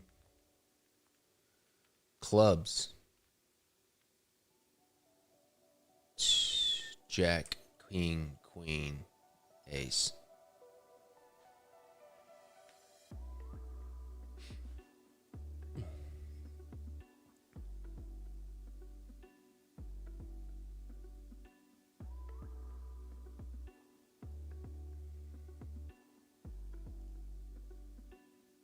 Running Antelope, my buddy. You're awesome. One of my favorite court cards of all time right here.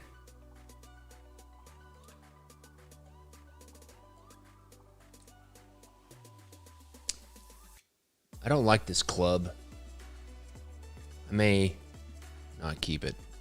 I don't know. But I may keep it just for historical sakes.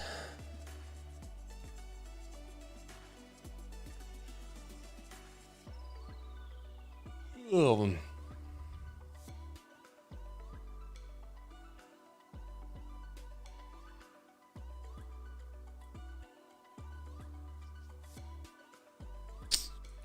Did it again. And you make sure my foreground color is set to my black. So 60, 40, 40. Now run the script. Bam.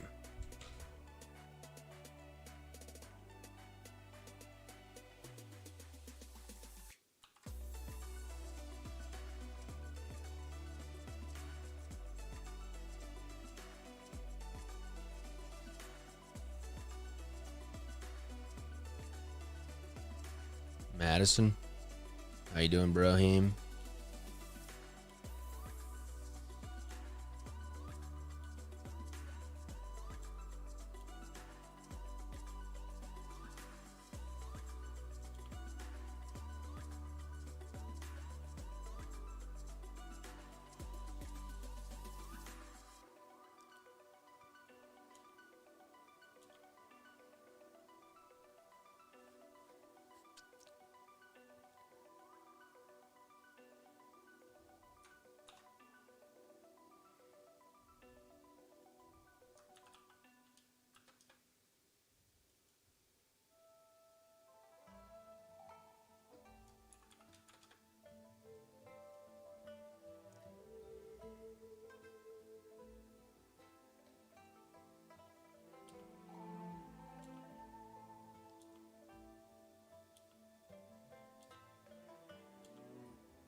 Okay, first of all, what is this resolution? I think for some reason, all the aces are really small. Yeah, This one is also small. So we're going to have to rebuild.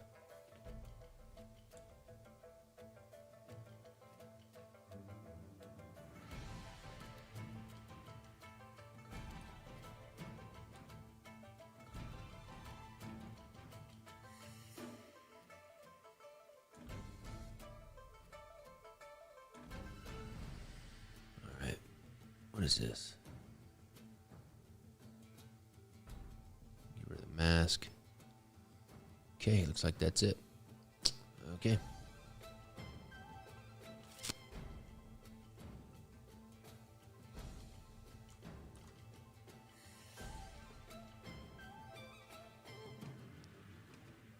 All right, let's shrink these into our matrix.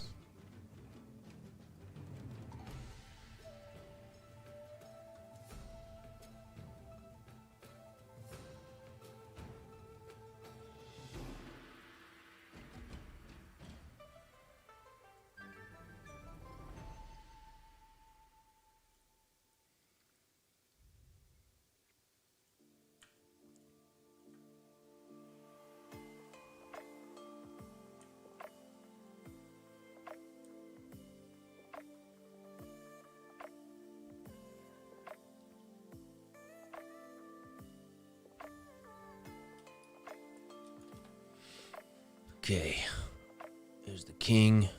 Let's put that right here. Group, king of clubs, queen,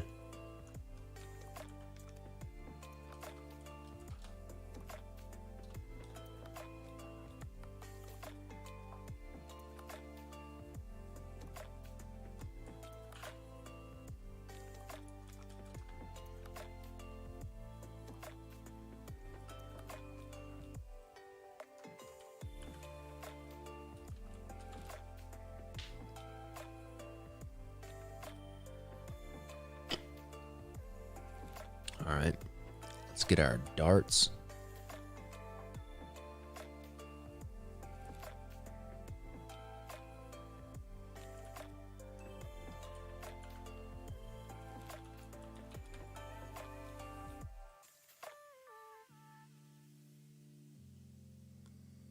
Okay.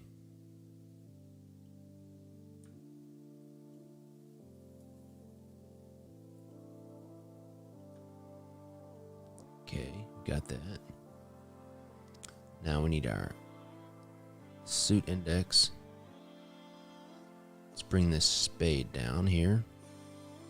Bring the opacity down. Itch my arm. Let's go get this club here.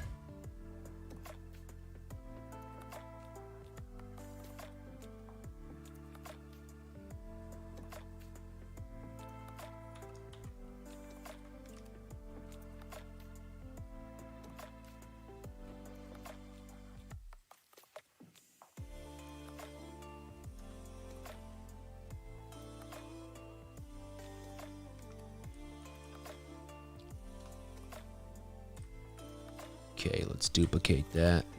Flip it.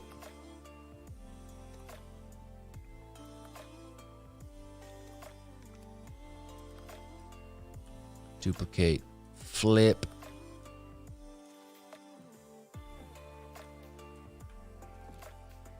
Okay.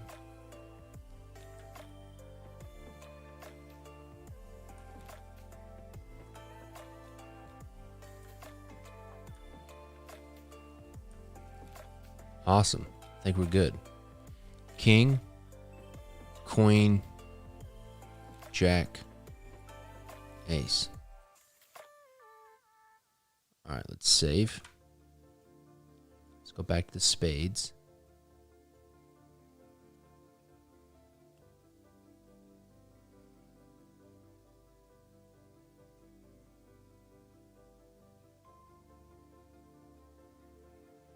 Yes, I do, Alex. Your question is, do you have a system for the special markings? on these decks, e.g. date of births, initials, or does that just depend on when and what style of deck it is? Yes, I only do that on these money decks because if you look at, let's see, $1 bill. If you look at the $1 bill, on dollar bills, hopefully YouTube doesn't flag me for something. If you look at $1 bills right here, this little B where it says B3 and 2, these are the plate IDs and such, and they do different things like B95. Those would usually represent, I could be incorrect, but traditionally those would indicate where at on the plate this bill was, so that if there was an error, they knew which part of the plate was messed up. And then the green numbers are serial numbers. And so I do that with these decks, plate IDs. And so, like, because you guys are here and watching, you guys are going to get to do the plate IDs. So I'm going to go seniority first, not necessarily of age, but seniority of my crew here that have been here for the longest. Let's see here. Where's Griffin? Griffin, what plate ID do you want? Give me a letter. Give me a letter. One letter and then 2 numbers. Mr. Griffin Kessler. Let me get a font here that I like. And I'm just going to say it up front. If you don't get a plate ID and number on here, don't get mad at me. I still love you. We can still be friends. Let me see here. Where'd my tools go? I cannot see my tools. Where did they go? They are hidden from me. Oh, there they are. All right, so what we're going to do is we're just going to go G. Okay, let's find us a good font that we're going to work here. Mr. Kessler's going to be, king of spades here. I want to say we need just something simple. That's a pretty good plate ID looking thing there. We're going to make the letter a little bit bigger than the numbers because that's the way they did it. G11. Let's bring the kerning. Let's bring down that a little bit. And we're going to make the numbers a little bit smaller than the letters.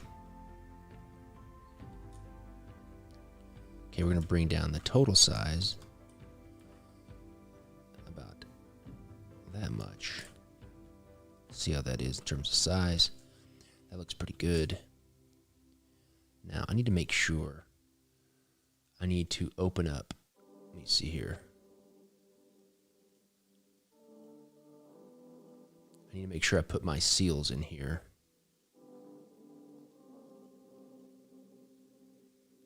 Okay. Let me just open up something again here. Because everyone has one of these seals. So I need to make sure. First I need to put this stuff in here. Paste seal. I'm going to shrink that a little bit. I'm going to put that seal right here. Right there. And it's going to be behind. And then we're going to put the plate ID over on the other side. Right here.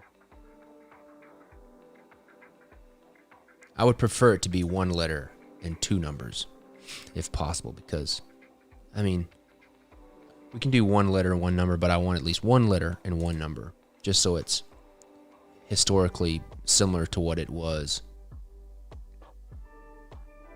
All right, let me duplicate this seal first.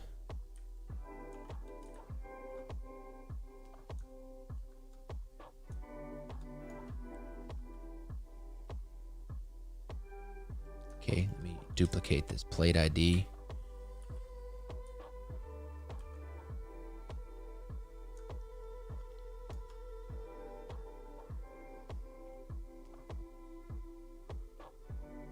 All right, so I got the seals, the plate ID. Okay, good. All right, I'm going to duplicate this plate ID here. I'm going to put all this stuff in a folder. Let's make King of Spades. I'm going to get this G11, duplicate it right here. Is Katie here? Katie's going to get to be my Queen of Spades, of course. She's the last that has been here the longest. Well, I don't know who's been here the longest, but I just know I know the people in my crew here. All right, so that's a king. Should make sure I got all that stuff. Okay. All right. Let's get this. I don't think Katie's here yet.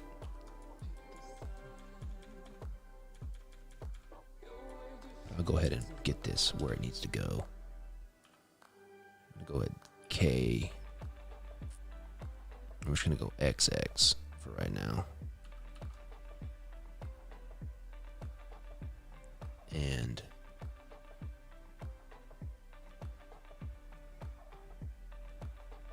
this is for right now. This is just for the court cards, but I think for the black reserve note deck, I'm probably gonna do a little bit differently for the black reserve note and put this big court card border around all of the court cards too. So we may have the plate IDs for those as well. But I can't guarantee everybody's gonna get it. All right, I'm gonna put a big green circle around this so that we don't forget to come back and change this plate ID.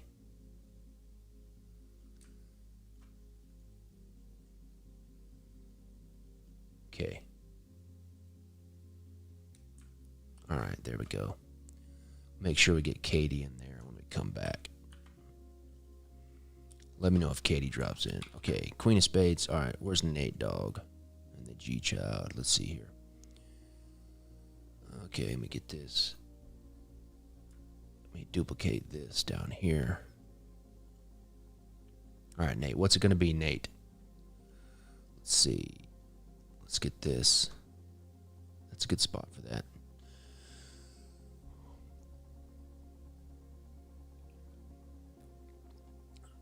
So 1 letter, 2 numbers, Nate. You better hurry up. Just kidding. All right, while you're thinking, I'm going to get the seals in here while Nate's thinking of what he wants. I need to go back to the queen, get my seals.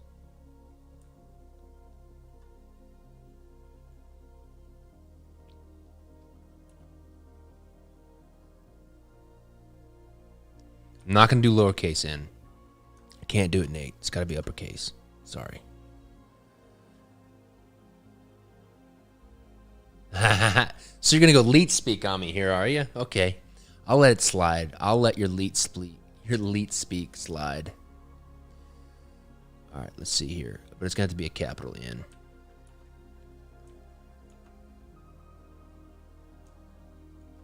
You'd be amazed at when I was doing these originally, all the stuff that people wanted to put on there. I was like, no, I'm sorry, can't do that. All right, got the queen in there. I like it. Let's go. N8. Nate. Okay, let's get that over here. You want to go 88? Okay. Okay. It can be just 1. It can be 1-8 if you want. I'll let 1-8 slide if that's what you want. You want to go 1 or 2 8s?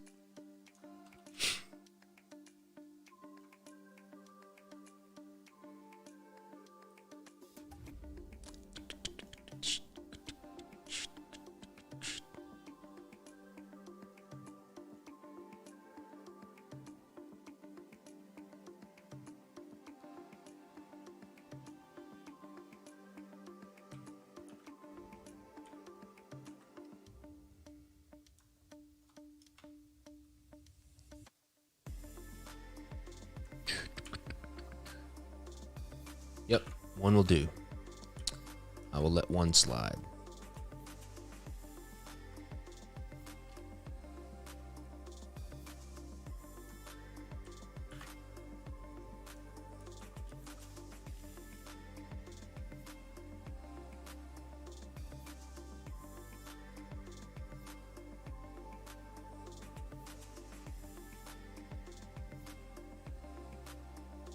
Yeah, I know. I'm sorry. I know there's a delay. I'm sorry. All right. Okay, so let me just check these. King of Spades, good. Queen of Spades. We'll still need Katie's plate ID. Got the index, seals. Look at the seals and the queen. Seals and the king. Okay. Hearts. Okay, let's go.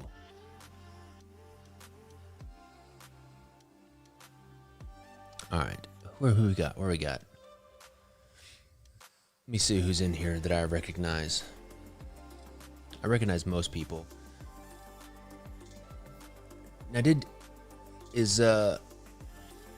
where's Tusk? Is Tusk here? And I feel like that Exagic, didn't you change your name to something else? And I recognize Suji.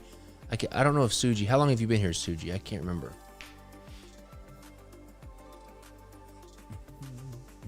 There's 16 people in here.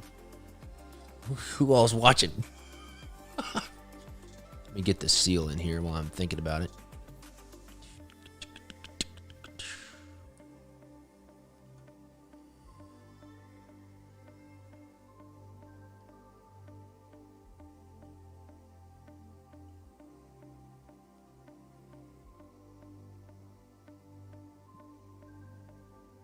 Yeah, where's C-Dub's going to get one? We'll make C-Dub the King of Hearts. Let's see here. We're going to get... Let's go get the G... Griffin's G11 here. Bring it down here.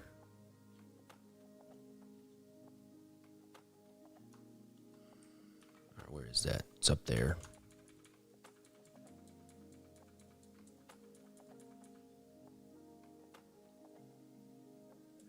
Oh yeah, David. I know your name. I recognize your name, David.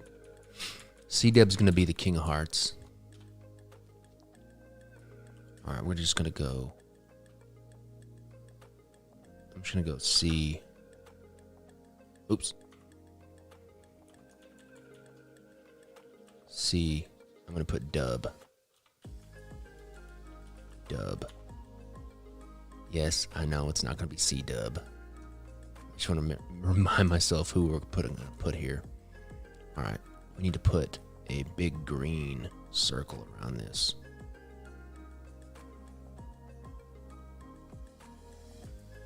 Okay.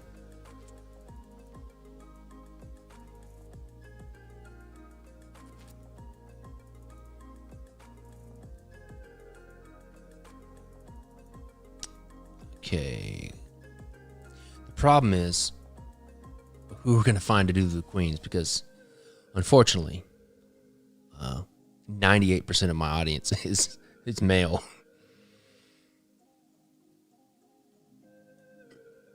I'm going to put my wife's initials in here for her until for some reason we find somebody else. Let's go. Let's get the G11 again. I can get that down there. Okay, good.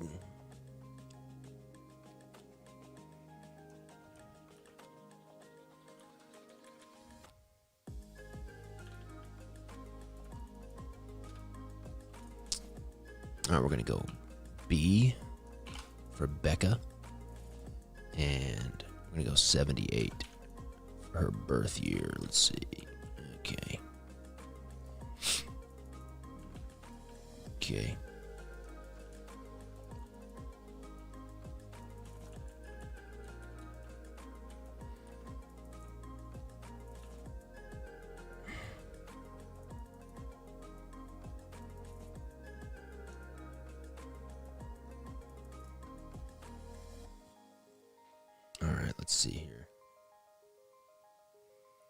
Our heart's missing the small indices. Yes, up here in the corner. Good eye. Good eye, Griffin. Let's fix that right now while we're thinking about it. And I want to say diamonds as well. I can't remember, though.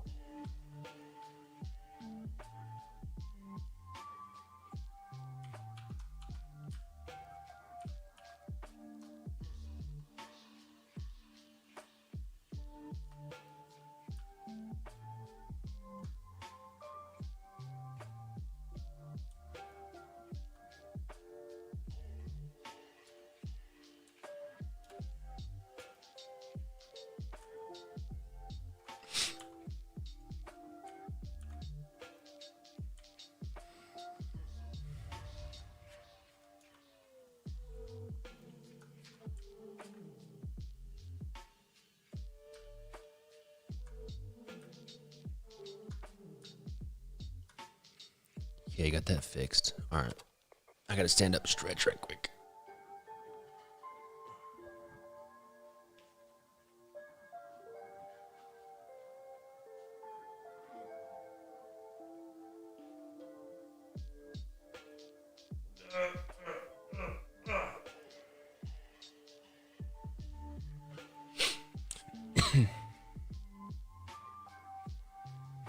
All right.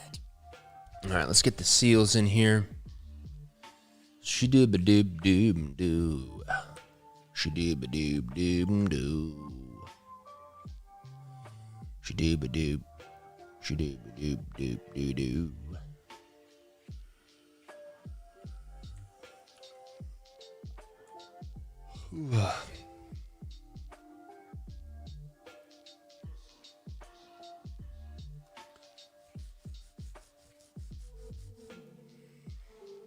All right. Queen of Hearts, done. Let's see, Jack Hearts. All right, who we got? Let me see. Where you at? Let's see. No, not Matthew yet. I'll get to you, Matthew. Who is it that I wanted? David. Schmiedler? Sorry. That's not pronouncing it right. David Schmiedler. What do you want your plate ID and number to be? I'm trying to remember who else. I'm trying to remember my super OG crew. I may wait and make sure I get them.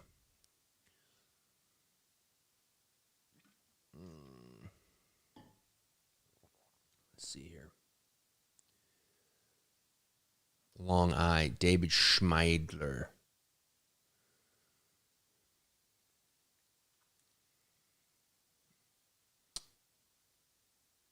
See you, Nate. Let me get the seals here while the delay is coming back. All right, D67. D67.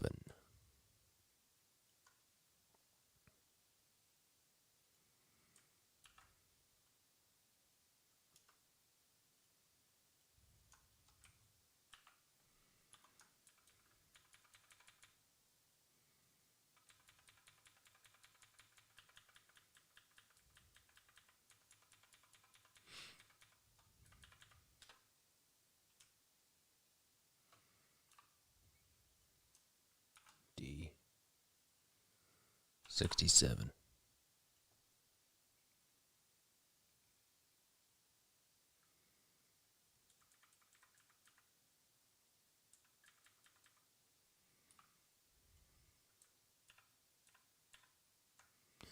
D67.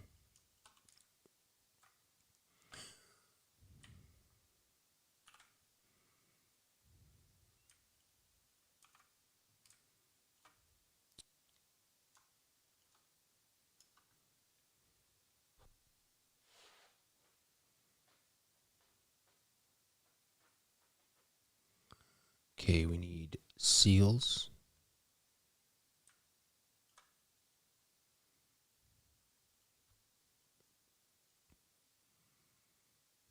Let's bring it down off his face a little bit.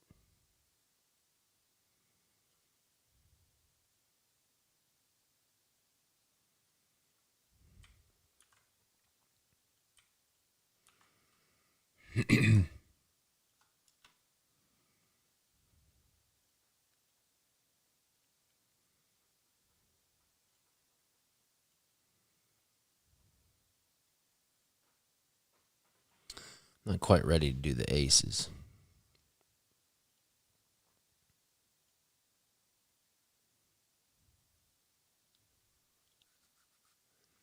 All right, before I go any further, I want to go back. Let's go back to spades here. So what I'm going to do now is I'm going to make a new layer underneath. And I'm going to paint a bright blue color. And what this is going to be,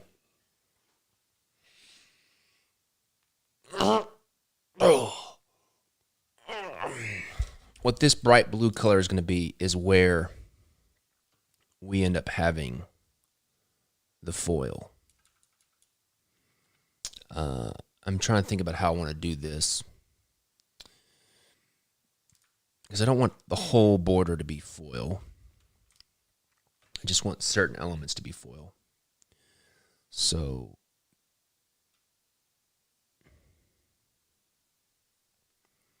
and I'm gonna kind of play with silver. So everything that's blue is going to be silver foil underneath, or just silver foil in the design. And then I'm also going to play with red foil as well. So we'll first do the silver foil in blue, and then we'll do the red foil in red.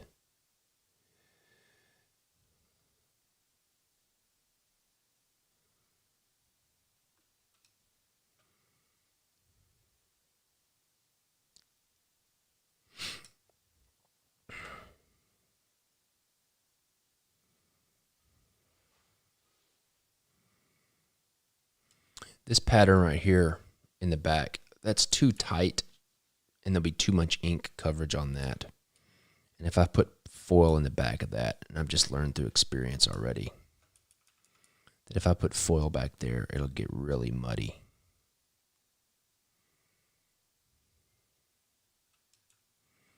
I do want to do it on these dots. That will look nice.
Okay. Now for this, we're going to do the scroll work, but not the background. And we're going to do that border of the index.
Pretty good. Looking pretty good.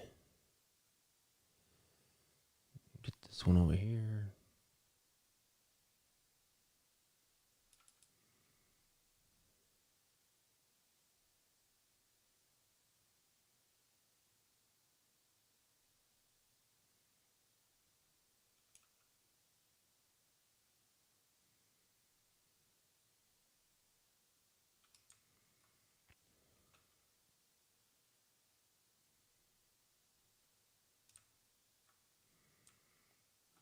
All right. Let me just redo this one. I want to make these stars.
All right.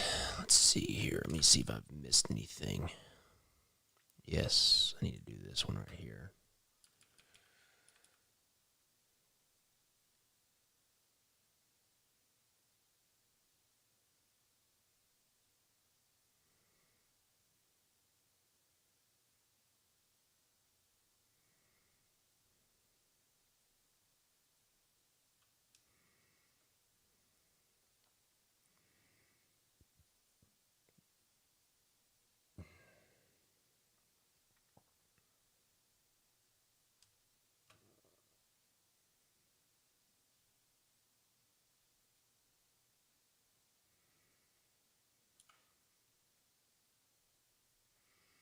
All right, let's see if that's good. Okay. Yeah, looks good.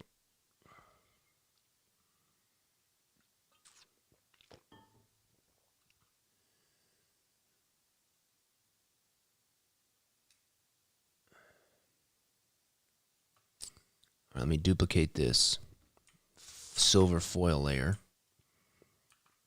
over.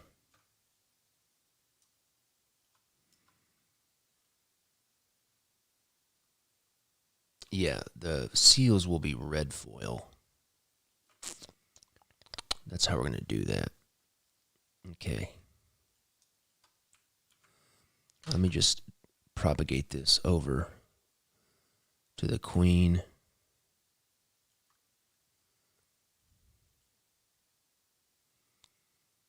See if there's anything I need to get, or I need to fix up this.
Rumors been wild.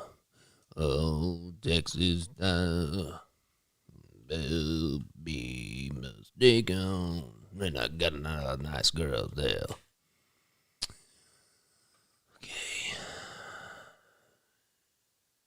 Okay. Oh, there's C-Dub. What's up, C-Dub? Let me do that while I'm thinking about it. C-Dub, what was he? King of Hearts? Okay. What does he want? What does he say? C23. Okay. 23.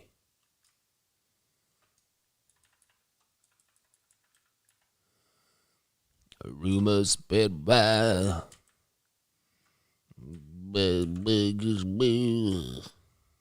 My way mistake on.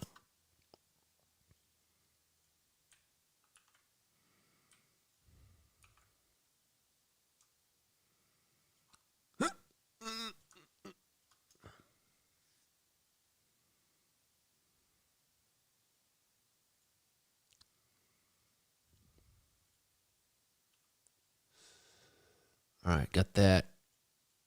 Got that one. Still need Katie's plate ID. Okay. All right, what we're going to do here, let me propagate this seal, the foil to the jack. Jack.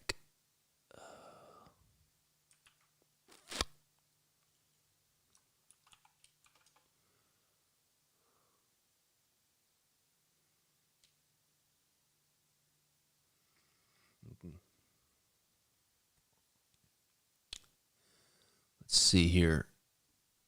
All right. What was I doing? Okay. Put this blue down here, the silver foil. Whoa. Whoa. Whoa. Okay. Looks like I need to clean up his head a little bit. Going into his head. We don't need the silver foil going into his head. That wouldn't be very good now, would it?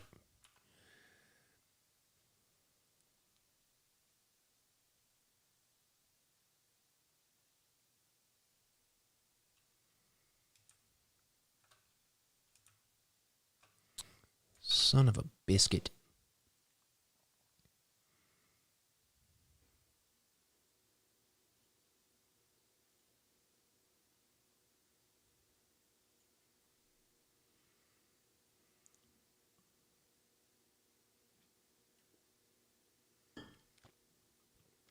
Okay.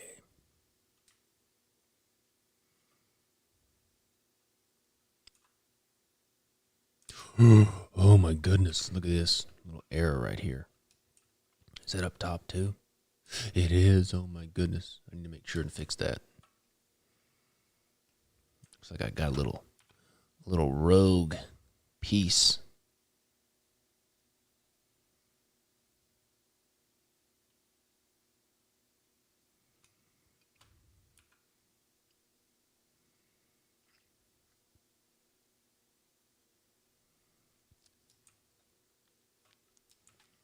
Well, I've been controlling Essen for sure.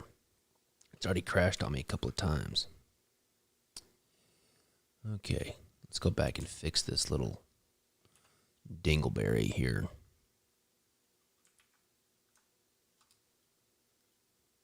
A rumor spread wide. I got a lot of nice girls there. All right.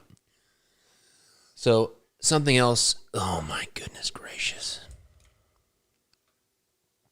I'm just gonna screw all this up.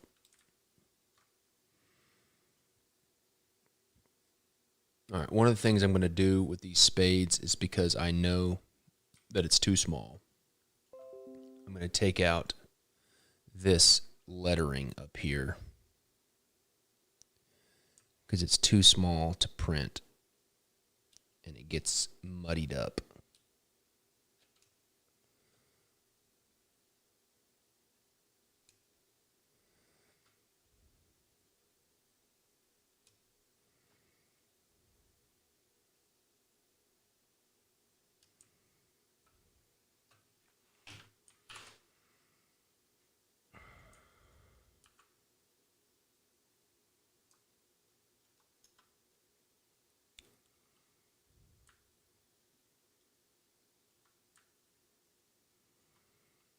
Okay. Fix this now.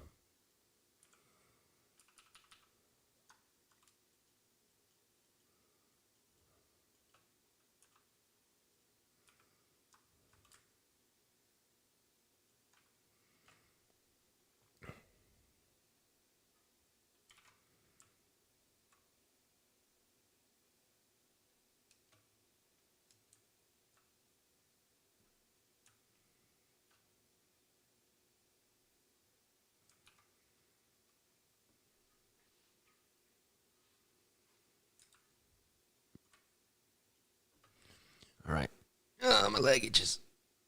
Oh, no. All right.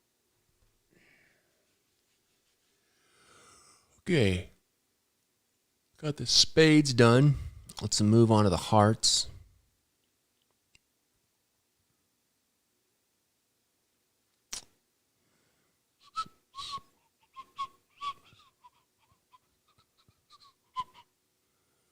Okay.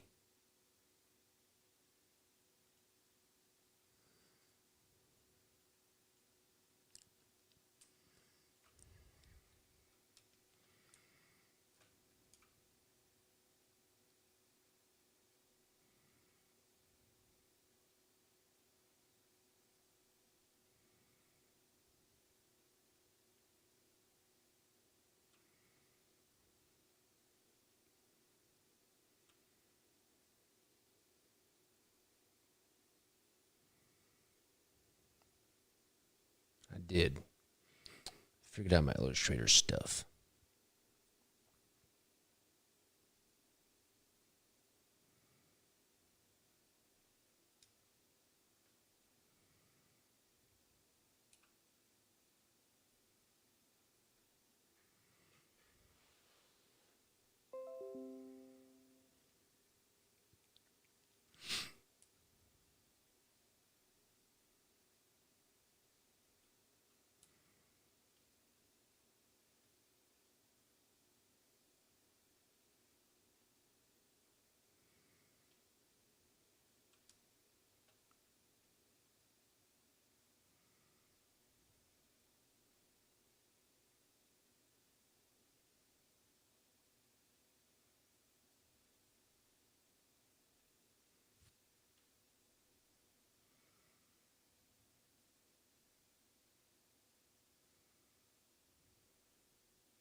I need an electrician, C-Dub.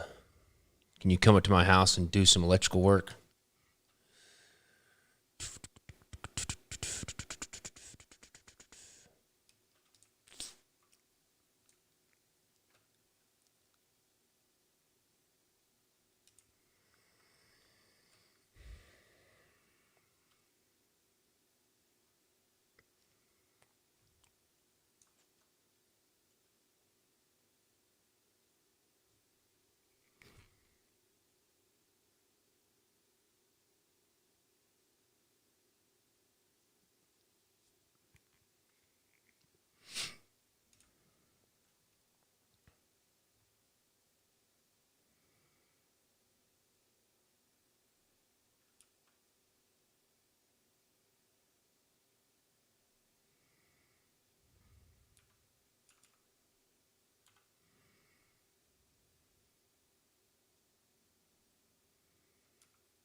I need a 100 amp sub panel put in my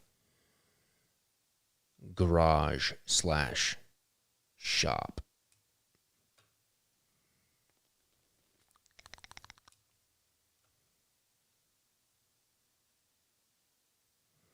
And I don't want to do it because I'm lazy.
Looking good, looking good, looking good.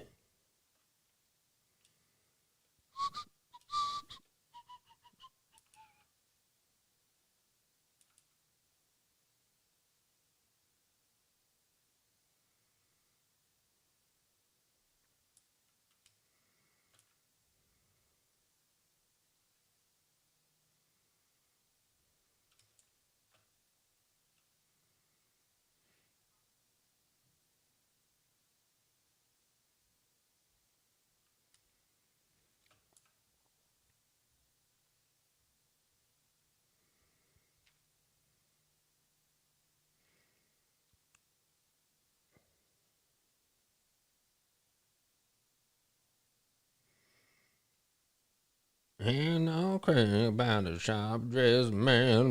I don't know if I'm on a ZZ Top kick this morning, but I am.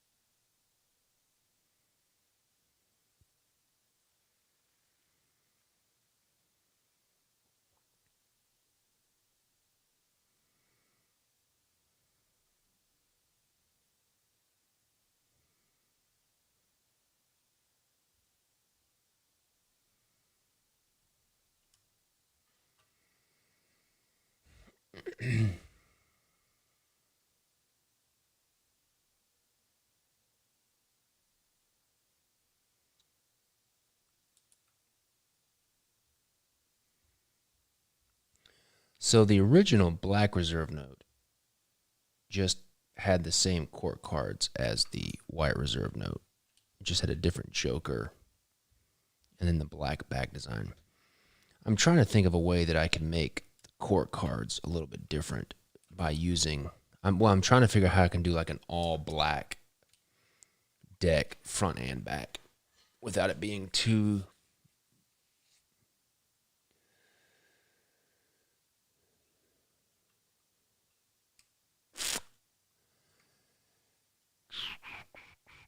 without it being too dark. I did sport the beard for a while. But I've got the Santa Claus beard. Everything is turned white. So I don't look as dapper. But I'm waiting for it to all go white so I can really, really knock it out of the park. Okay, let me save that while I'm thinking about it. And then let me duplicate that blue over.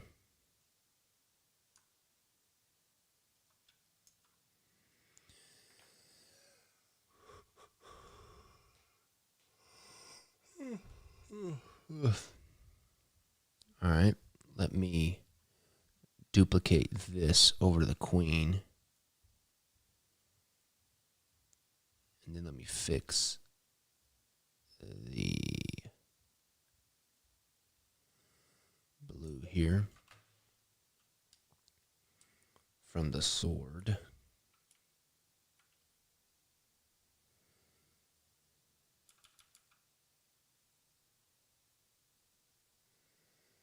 Silver Fox.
The letterpress Fiddle 52 came out, I think, 2017.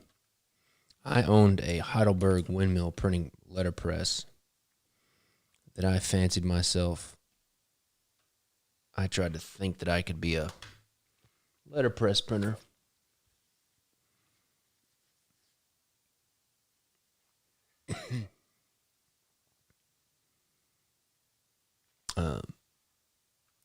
And we made those. Those were with a Kickstarter when we did the second edition, the Fiddle 52 second edition.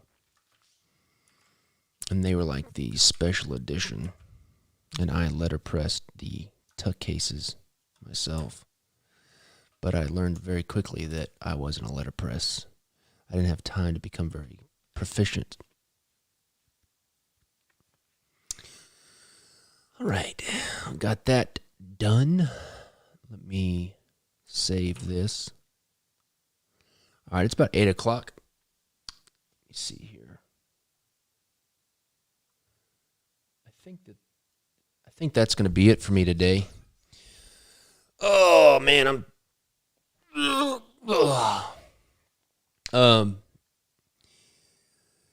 So we got pretty far. We got a lot of good work done today. We got a lot of prep work done for this reserve note deck.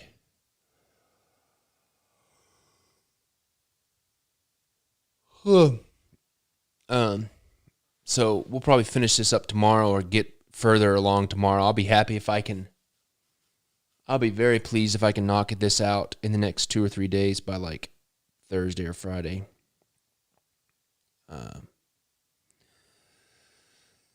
So we'll keep working on this. John asked, what made you want to start making your own playing cards? Honestly, competitive. My competitive nature. I was a designer and illustrator, and I saw a deck of playing cards. I saw a deck of playing cards on Kickstarter, and I was like, I can design that. I could do that. So my competitive nature kicked in, and so I designed my own deck of cards, which was the Fiddle 52. And then I really have not done anything since then. And so there was really no thinking involved when I got into playing cards. It was just me wanting to be competitive and earn some extra money. Anyways, I hope you guys have a great day. Is today Tuesday? Yeah, Tuesday. Hope you guys have a great day today. I'll see you guys in the morning. Have a wonderful day. Stay safe. Take it easy.